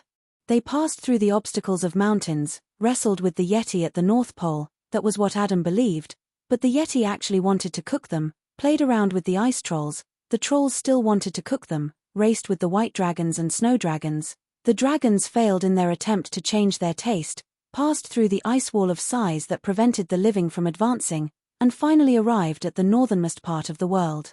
However, what they saw was an unforgettable scene. It was a cliff, but it extended to an endless horizon. If one took a step forward, they would fall into the endless void. Even the seawater here had been frozen. Even Adam instinctively felt fear as he looked at the bottomless abyss at the edge of the cliff. Creator goddess Ike's understanding of the world was connected to the world. When the goddess of Ike believed that the world should be a cube, the world truly became a cube. Nobody knew what would happen if anyone took a single step forward. The magnificent glacier created the most orderly ice plains and ice cliffs in the world. Below them was a bottomless abyss. Humans on the ice plains were no different from dust. The creator goddess was showing off her miraculous abilities. Even the insensitive Adam was stunned by this scene. Then, he took out a memory crystal and began recording the surrounding scenery. You can enjoy the scenery. Marguerite really thought that Adam had a stomachache. She couldn't believe that he would make a souvenir of the journey. Didn't he just walk wherever he went? He ate barbecued meat at the volcano and caught fish and prawns at the river. How could he still have the sensibility to appreciate the scenery? Oh, if that guy sees this, It will probably help his ice magic a little. This is the real ice Eon. Adam's casual explanation made Marguerite inexplicably unhappy. I didn't see that Adam was so meticulous to his woman. But then, he smiled faintly. At a time like this, what else could he not accept? Men and women had their own way of getting along, and men also had their own way of getting along with each other. While Adam was running around with the camera, Marguerite began to build an ice house. It seemed that they were planning to spend the night here. After recording for a few seconds, Adam realized that it was a waste of effort. It was too cold here.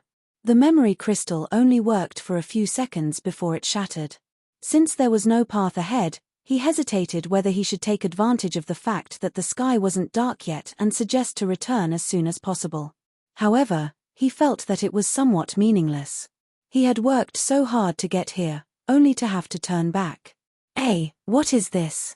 Then, he raised his head and discovered that there was a huge monument of white ice at the border.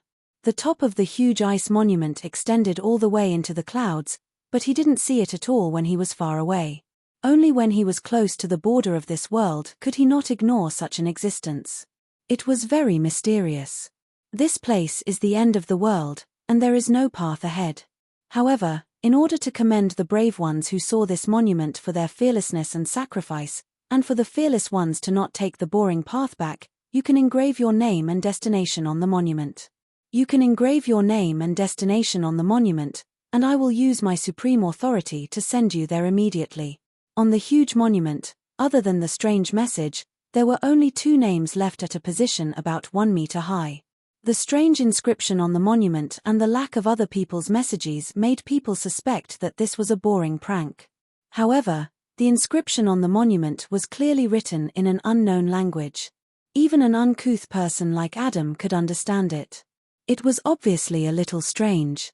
However, the inscription at the bottom of the inscription, which had a strange godly power, explained everything. Your mother, Aishi. Just like how programmers like to leave behind a few Easter eggs when creating a virtual world, the creator of all life, the goddess of creation, Aishi, who didn't leave behind any miracles, also left her handwriting at the border of this world. In this world's most difficult place to reach, there was a door that could lead to any corner of the world. One couldn't help but want to sigh. Perhaps, the goddess Aishi wasn't as old-fashioned and solemn as the legends made her out to be. Perhaps, she also once looked at her own work with pride, and then left her signature and footprints in satisfaction, leaving behind a surprise gift for the bravest adventurers. Adam and Marguerite felt an indescribable warmth in their hearts. This was a warmth that developed in their hearts. Adam and Marguerite instinctively believed the words on the monument, no matter how ridiculous the content was. They also instinctively knew that this was a chance for each person to travel to another world only once in their lifetime. However, no matter if it was the highest level of heaven or the lowest level of the bottomless abyss, it was possible to instantly travel to both worlds. No power or person would be able to stop all of this from happening. They also instinctively knew that this was an unexpected surprise left behind by the goddess of creation for their children. That was why they couldn't tell anyone about the truth of this place after they left. They could invite them to explore this place as well, but they couldn't tell them just what kind of surprise awaited them here.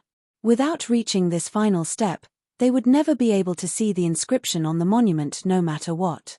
Adam fell silent, while Marguerite smiled. The 2 of them exchanged glances and tacitly inscribed each other's names on the monument. Only the destination was identical. Adam Han, a freedom fighter who pursues adventure. I hope to reach the 100th level of the Abyss, the Ashen Furnace's Dragontail Bar. Marguerite, a mage who pursues truth and love. I hope to reach the 100th level of the Abyss, the Ashen Furnace's Dragontail Bar.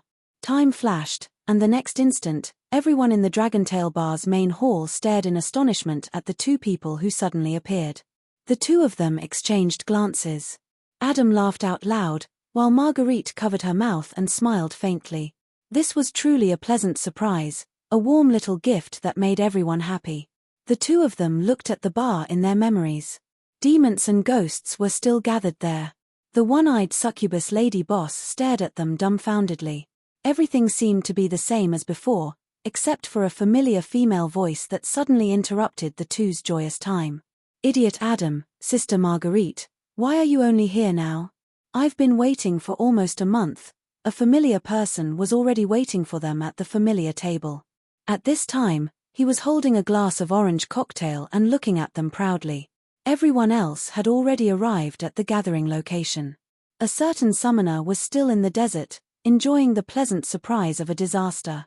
But when he arrived at the gathering location, an even greater surprise was waiting for him.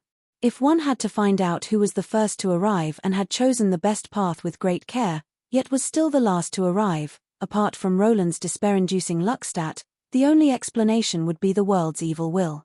Fresh meat. When the tiefling Cassandra Carolyn woke up from her unconsciousness, she saw blood-red eyes and strange shouts. A large mouth filled with saliva seemed to be opening right in front of her. Ferocious silver teeth were as blinding as an exorcist's blade. The saliva that represented hunger was about to drip onto her body. "Don't eat me. Tieflings aren't tasty at all. My meat stinks." At this moment, Cassandra truly wished that she could no longer understand the mortal plane's human language. She had finally managed to escape from her enemies, only to fall into the hands of a desert cannibal tribe. Cassandra was the daughter of the wealthy tycoon Ron, the owner of the desert oasis Haas. Due to the tiefling tribe's traditions, she had learned the mortal plane's language ever since she was young. She also received a scholar's education. Although she was only a tiefling, she was still the daughter of the Heart Oasis's ruler. Tiefling meant bastard in the Chaos Abyss. And this was indeed the case. Tieflings were all descendants of demons and devils. No matter what species their parents were, most of them would eventually listen to the Chaos Abyss's summons and come to the bottomless Chaos Abyss. In the Chaos Abyss, where the strong preyed on the weak, tieflings were considered to have excellent natural talent and individual power levels. However, it was quite difficult for them to show off. Most tieflings would die in battle, and the most common outcome would be to join a tiefling tribe. Perhaps due to the demonkin bloodline, it was quite difficult for tieflings to have any virtuous individuals. Thieves, bandits, and bandits would forever be the backbone of a tiefling tribe. Meanwhile, the wealthy tycoon Ron was a legendary individual among tieflings. He advocated peaceful trade and developed trade routes. Unknowingly, he became a world-famous major individual. Cassandra Carolyn was his only daughter and heir.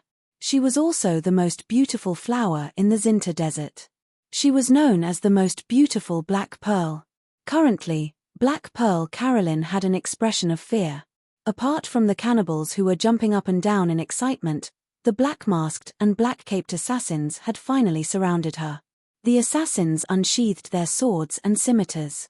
They couldn't leave a single person alive in this assassination attempt. Since they encountered Carolyn, it was only a matter of a corpse bag.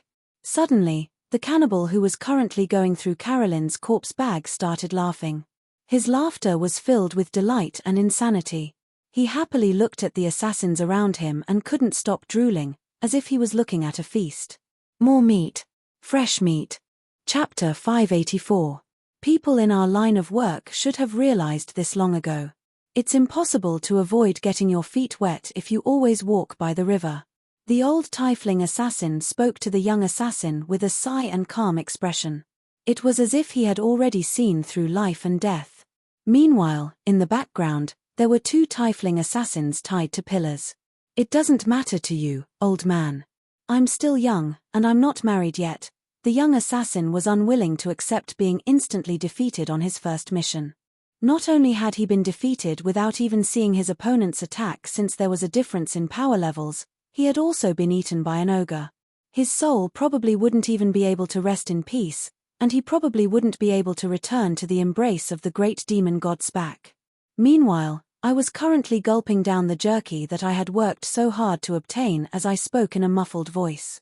"Black girl, what are they talking about?" Just like how the residents of the Chaos Abyss would always think that tieflings had strange accents. The Chaos Abyss language with a mortal plane accent seemed to be synonymous with country bumpkins. Only tieflings would find this accent to be familiar. But now, Caroline only felt suffocated when she heard this Chaos Abyss language with a mortal plane accent. This young warrior was quite powerful. The elite assassins that killed her guards were nothing in front of him. They were all instantly defeated. However, there was definitely something wrong with this person's interests.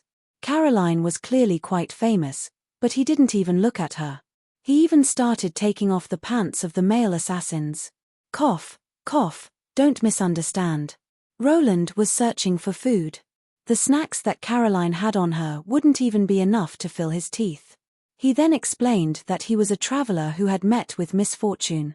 Of course, Caroline was so frightened that she wouldn't believe him, nor would she properly translate the Tiefling dialect for him.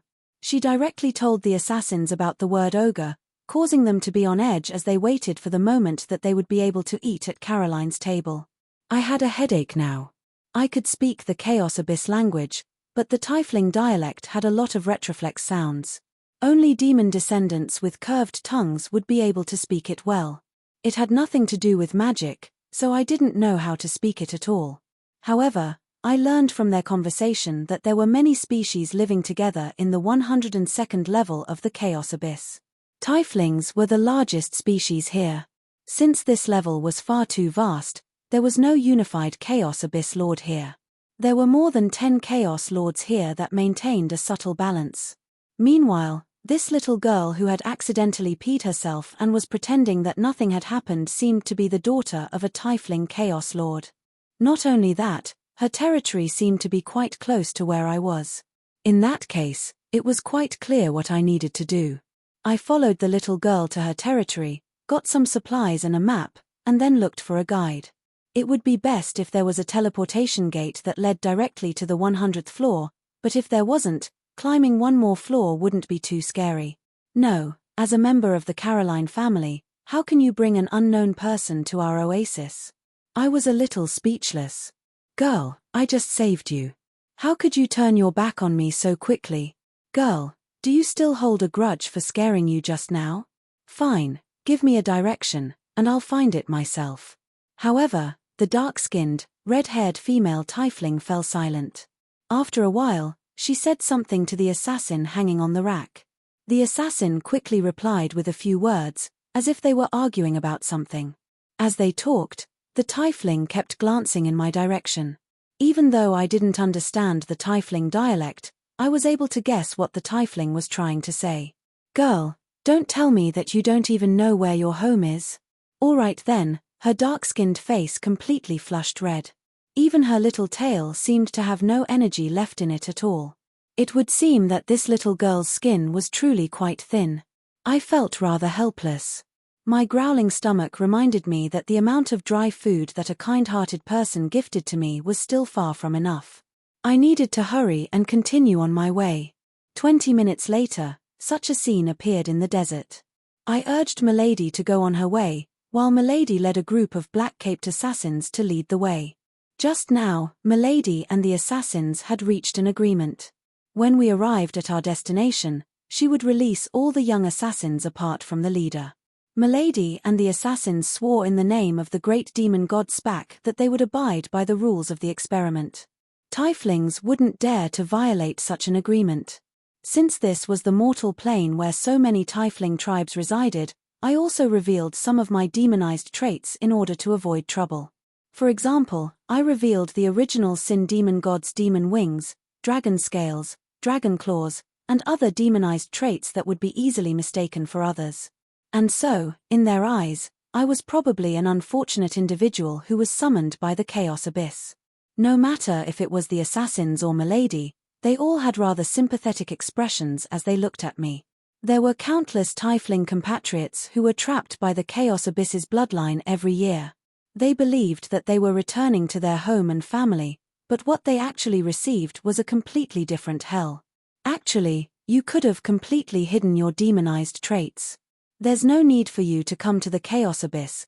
Caroline stopped halfway through her sentence, but she had an expression of pity. Little girl, what do you know? You're a native Tiefling descendant of the Chaos Abyss.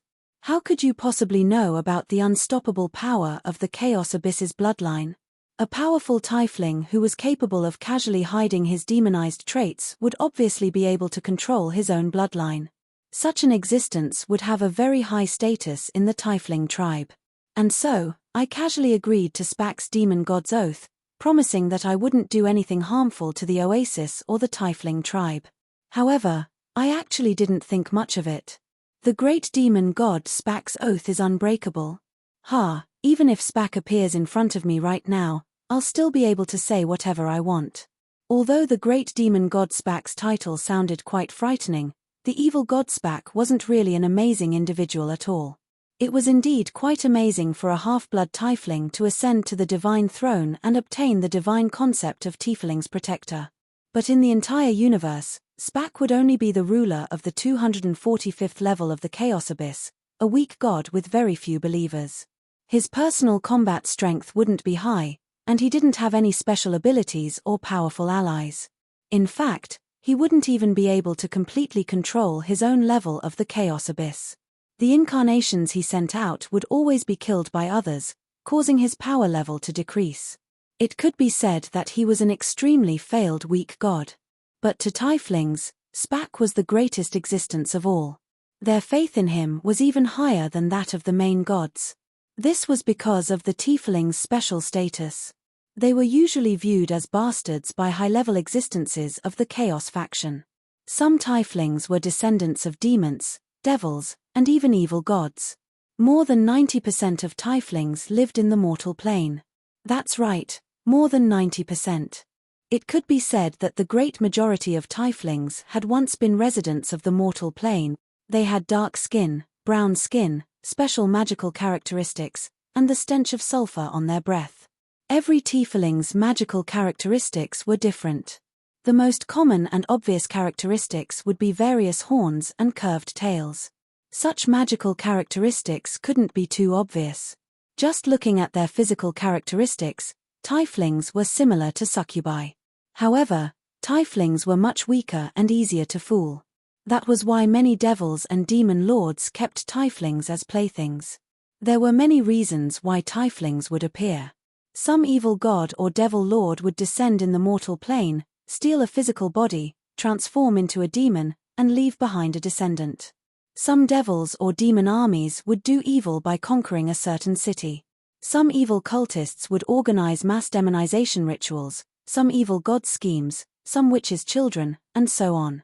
However, tieflings were completely different from true devil's children or demon descendants. Original devils and demons were pure evil. They were killing machines that their elders had spent a great deal of effort to create. Evil gods' children were precious resources. If a tiefling was thrown into the mortal plane, it would definitely be used for some grand scheme. For example, in the legends, a certain evil god's child named Inside Story slaughtered all gods and demons until he finally ascended to the throne of the god of slaughter. Meanwhile, tieflings were only mortals that had been tainted with demonic energy. Their mothers had been corroded by demonic energy in their mother's womb, which caused them to have some devil characteristics. They were completely different from natural residents of the lower planes. However, other mortals wouldn't be able to tell this apart. Devil's children, unlucky ones, bringers of misfortune, and so on. Just thinking about it, there were countless filthy adjectives that could be used to describe tieflings.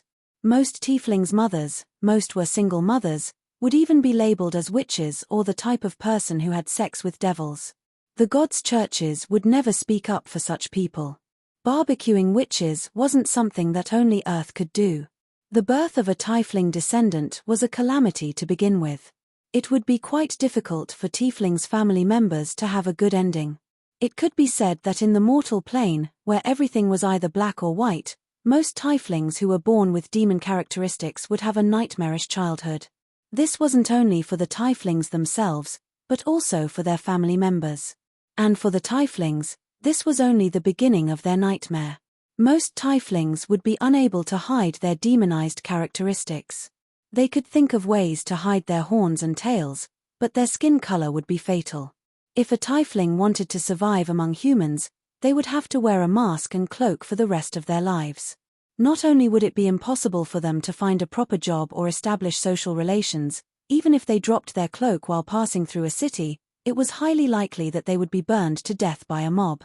Even if there were some lucky tieflings who sacrificed a lot and used their outstanding natural talents to help many people, such as driving away a magical beast horde that was attacking a city, becoming the hero of the city and settling down there, their demon bloodline would still bring misfortune.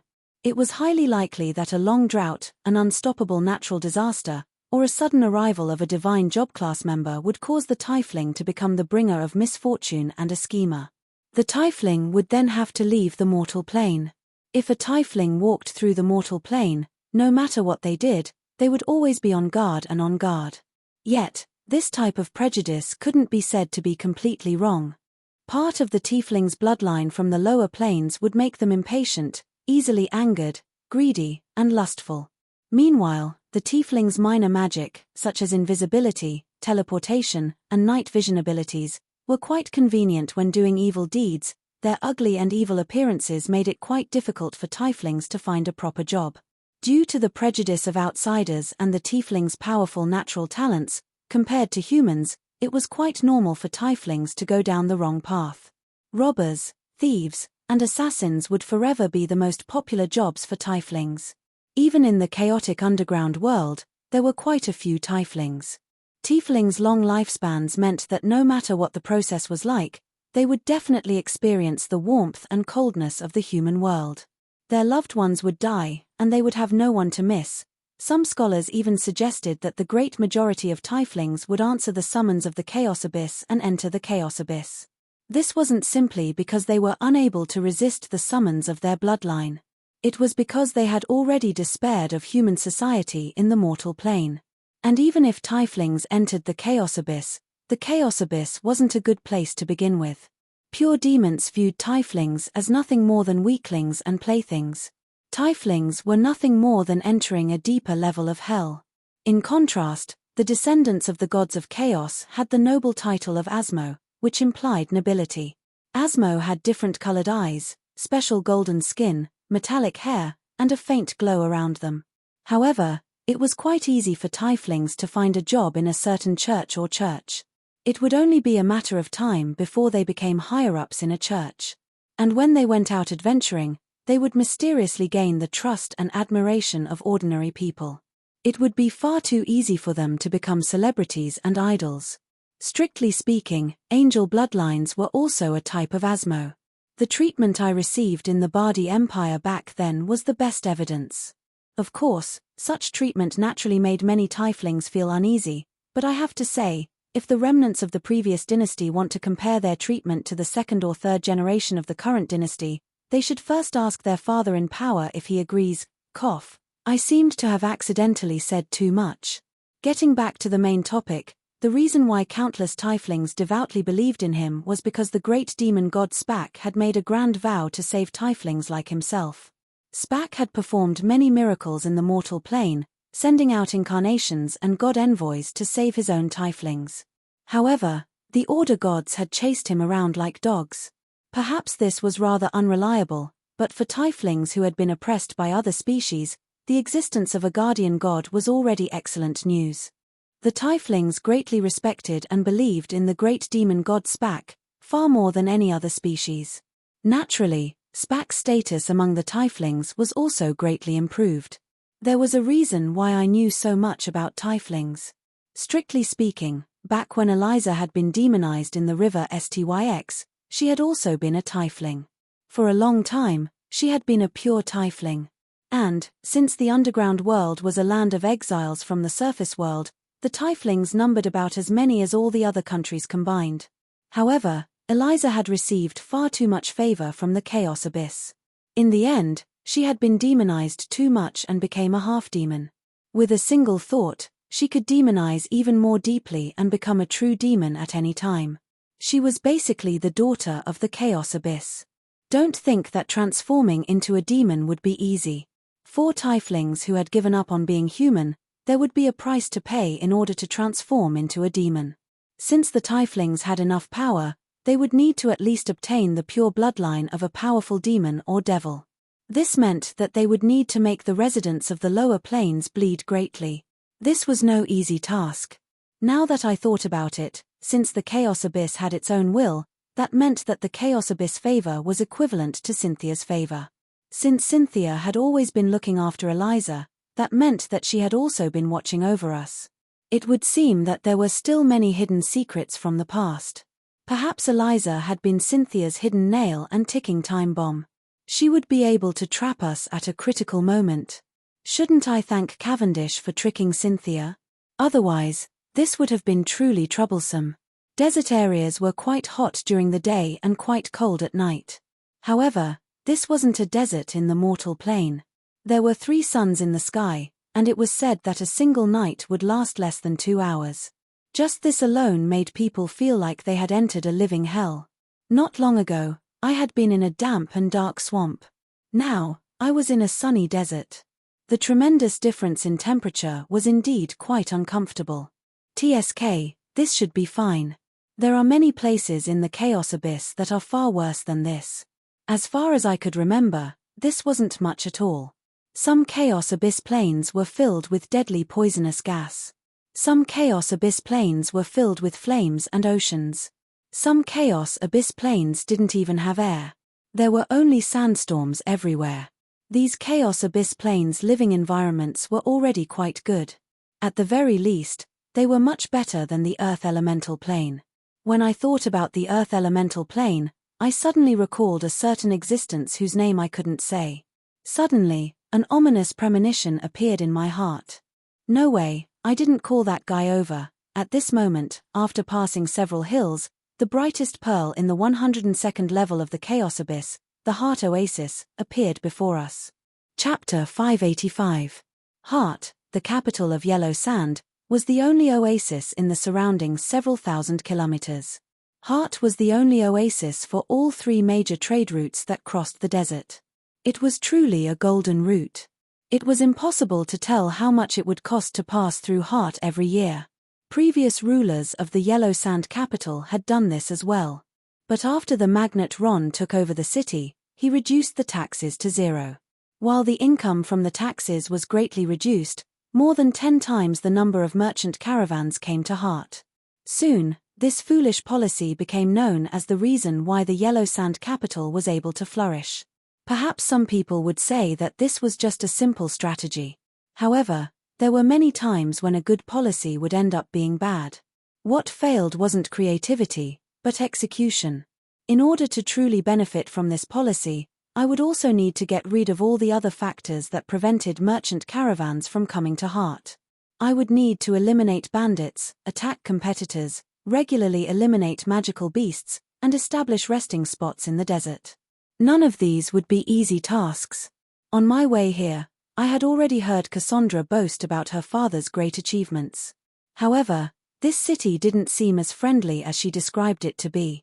As I strolled around the Yellow Sand capital, I felt that everyone was staring at me rather harshly. Even the black staff-wielding guards were glaring at me in an unfriendly manner. I didn't do anything, did I? I finally realized what was wrong when I saw that everyone was looking at me warily. Isn't this city being too xenophobic? That's not it. It's just that the last 2 times Heart was almost conquered were thanks to information provided by foreign spies. Now, an unfamiliar outsider has appeared on the streets, and is obviously a warrior.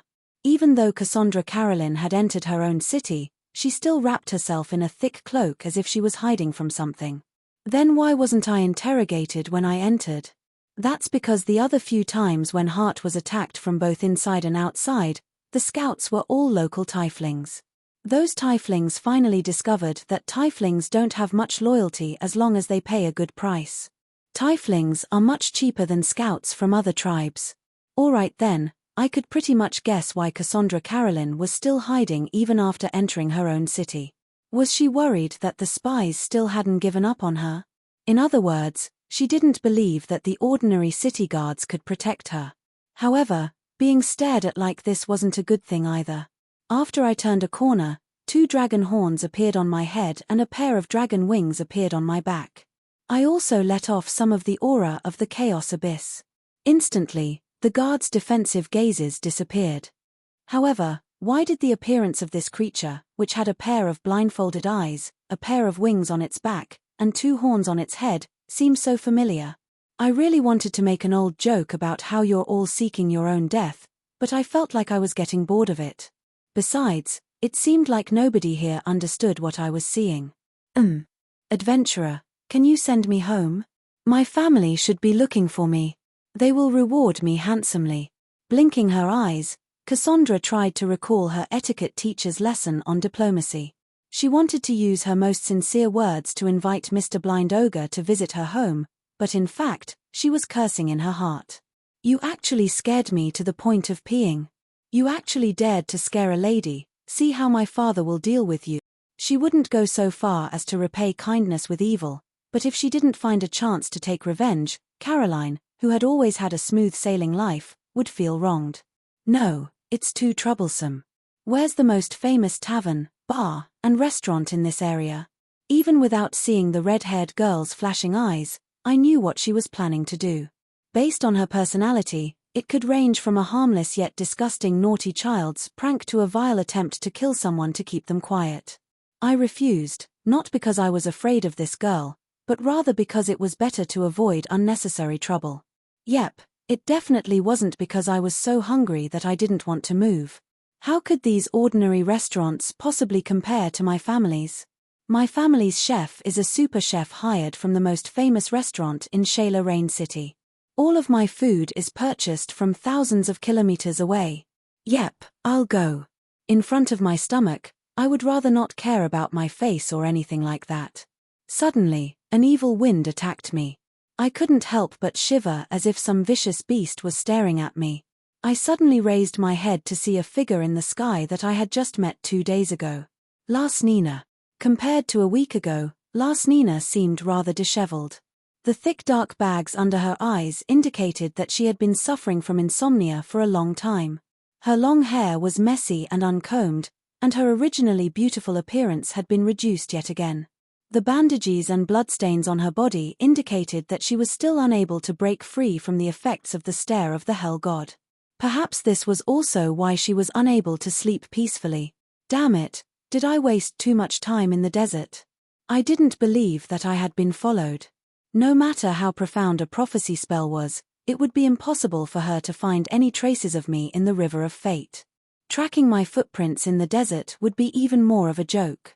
In that case, I must have stayed in this level for far too long. She was unwilling to give up after following me here, and was searching for me in every city. Lasnina's carelessness in floating above the oasis naturally attracted the attention of others. The Air Knight and the mage riding on the giant bat had already approached her, but they still hadn't come into contact with Lasnina yet. The Devil Lord Carwens casually waved her hand, causing a chain of lightning to strike down and ignite all the Air Knight. Even the black-robed mage who was wearing a magical shield was unable to resist at all as he was instantly reduced to ashes. This evil invader used such an obvious method of attack to express her undisguised evil intentions. The city's alarm bells instantly rang, and the entire city entered a state of war. Even more powerful mags and city guards all walked out of their own fortresses and mage towers. Numerous offensive magic spells took form on top of the mage towers. As the most important business city in the area, how could Hart not be heavily guarded? However, Lasnina seemed to completely ignore the threat before her. She simply silently chanted her own incantation. Black magic began to spread, and the clouds in the sky were dyed black. Then, they began to transform into dark green clouds. Judging from the amount of magic gathered, this spell would soon surpass the definition of a forbidden spell in the world. Don't let her use that spell. It wasn't that there weren't any mags who knew what was good for them. If this dark green curse spell landed, it was likely that Hart, the capital of the desert, would be nothing but sand in the future. That's how she chased us all the way here. Just how many cities did she destroy on her way here? I didn't believe that Lasnina knew that I just happened to be in this city. Otherwise, it would be quite foolish of her to immediately cast a powerful spell. This type of forbidden spell was incredibly powerful and had a large area of effect. It would be far less threatening to powerful individuals than a 9-circle single-target spell. In that case, Lasnina simply wanted to destroy this entire city. I don't know where you are, but as long as I keep destroying cities one by one, you'll appear before me sooner or later. Perhaps Lasnina wanted to vent her anger, Or perhaps she wanted to cut off Lasnina's ability to attack her, or perhaps she was considering how naive Lasnina's identity as a holy knight was. Over the past week, while Roland had been in a state of confusion, the insane Devil Lord had become the scariest natural calamity in the mortal plane. Previously, due to the snake god's existence, the Chaos Abyss's kingdom had still been faintly orderly. That situation had obscured the true appearance of the Chaos Abyss. From a certain standpoint, everything that happened in this ownerless Chaos Abyss was the true Chaos Abyss, a jungle paradise where the strong preyed on the weak. In the countless levels of the Chaos Abyss, people and cities would be destroyed every moment for various reasons.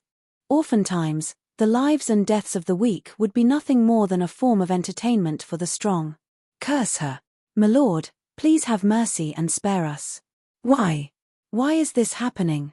Why are you attacking us? Lasnina smiled in delight as she listened to the ants' screams and angry roars. If it wasn't for the fact that she was in a hurry to find Lasnina, she would have even cursed the ants so that they wouldn't die for so long. Perhaps spending an entire year listening to their screams and curses would be a good vacation for her. A reason? Did she even need a reason to casually stomp a bunch of ants to death? Did she even remember how many annoying mosquitoes she had slapped to death?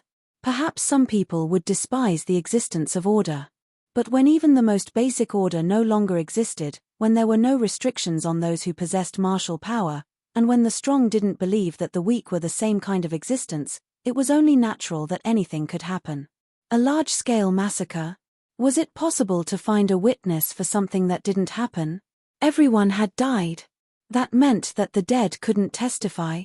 Destroying peaceful and neutral medical facilities and diplomatic embassies? I accidentally used the wrong information from a map from 10 years ago. Let me verbally express my regret. Creating famine and refugees? Oh, that was truly an unfortunate accident. Still, it was their fault for having such an evil master. Apology and compensation? How would that be possible? I already said that it was an unfortunate accident. Since it was an accident, there was no need to think too much about it. Yep, let me verbally express my regret. War crimes? Haha, youngster, no matter which world you were in, war would always occur. You just might not know about it. When the strong lost all restraints on their power, when simple use of martial power would be able to obtain tremendous benefits, even the most terrifying of evil deeds would become a daily occurrence. Furthermore, when evil deeds became a daily occurrence, killing and destruction would no longer be related to personal benefits or the country's name. Killing and destruction would become nothing more than simple entertainment. Those war machines that were already addicted to killing and destruction might not only destroy themselves in the end. This was the 37th city that Lasnina had intended to destroy in the past 5 days. From the bottom of her heart, she had already given up on searching for Roland, as it would be like searching for a needle in a haystack. It was highly likely that Roland had already left this dimension. However, the endless destruction and screams made her feel as if she was being poisoned with pleasure. Watching these ants beg for mercy before being stomped to death made her feel comfortable all over. It was as if the injuries on her body had become much more comfortable. For Lasnina, who had fallen into darkness for countless years, the judgment from her soul didn't awaken her conscience that she had long since abandoned. Instead, it made her eager to pass on her pain to even more weaklings. Ha, cry, scream, and then all of you can die. Her hysterical laughter echoed in the skies above the city. The next instant, a transparent ice sword suddenly pierced through her heart. Lasnina turned around with an expression of disbelief. However, the ice sword that had pierced through her heart was burning fiercely. The assassin that suddenly appeared out of the clouds had a pair of gorgeous wings. The fiery wings of the war angel were emitting astonishing heat and holy light. The assassin furiously roared and directly pushed away the dark green cursed cloud. The killing intent within the sword was like a calamity that could destroy the world. Lasnina, receive your judgment,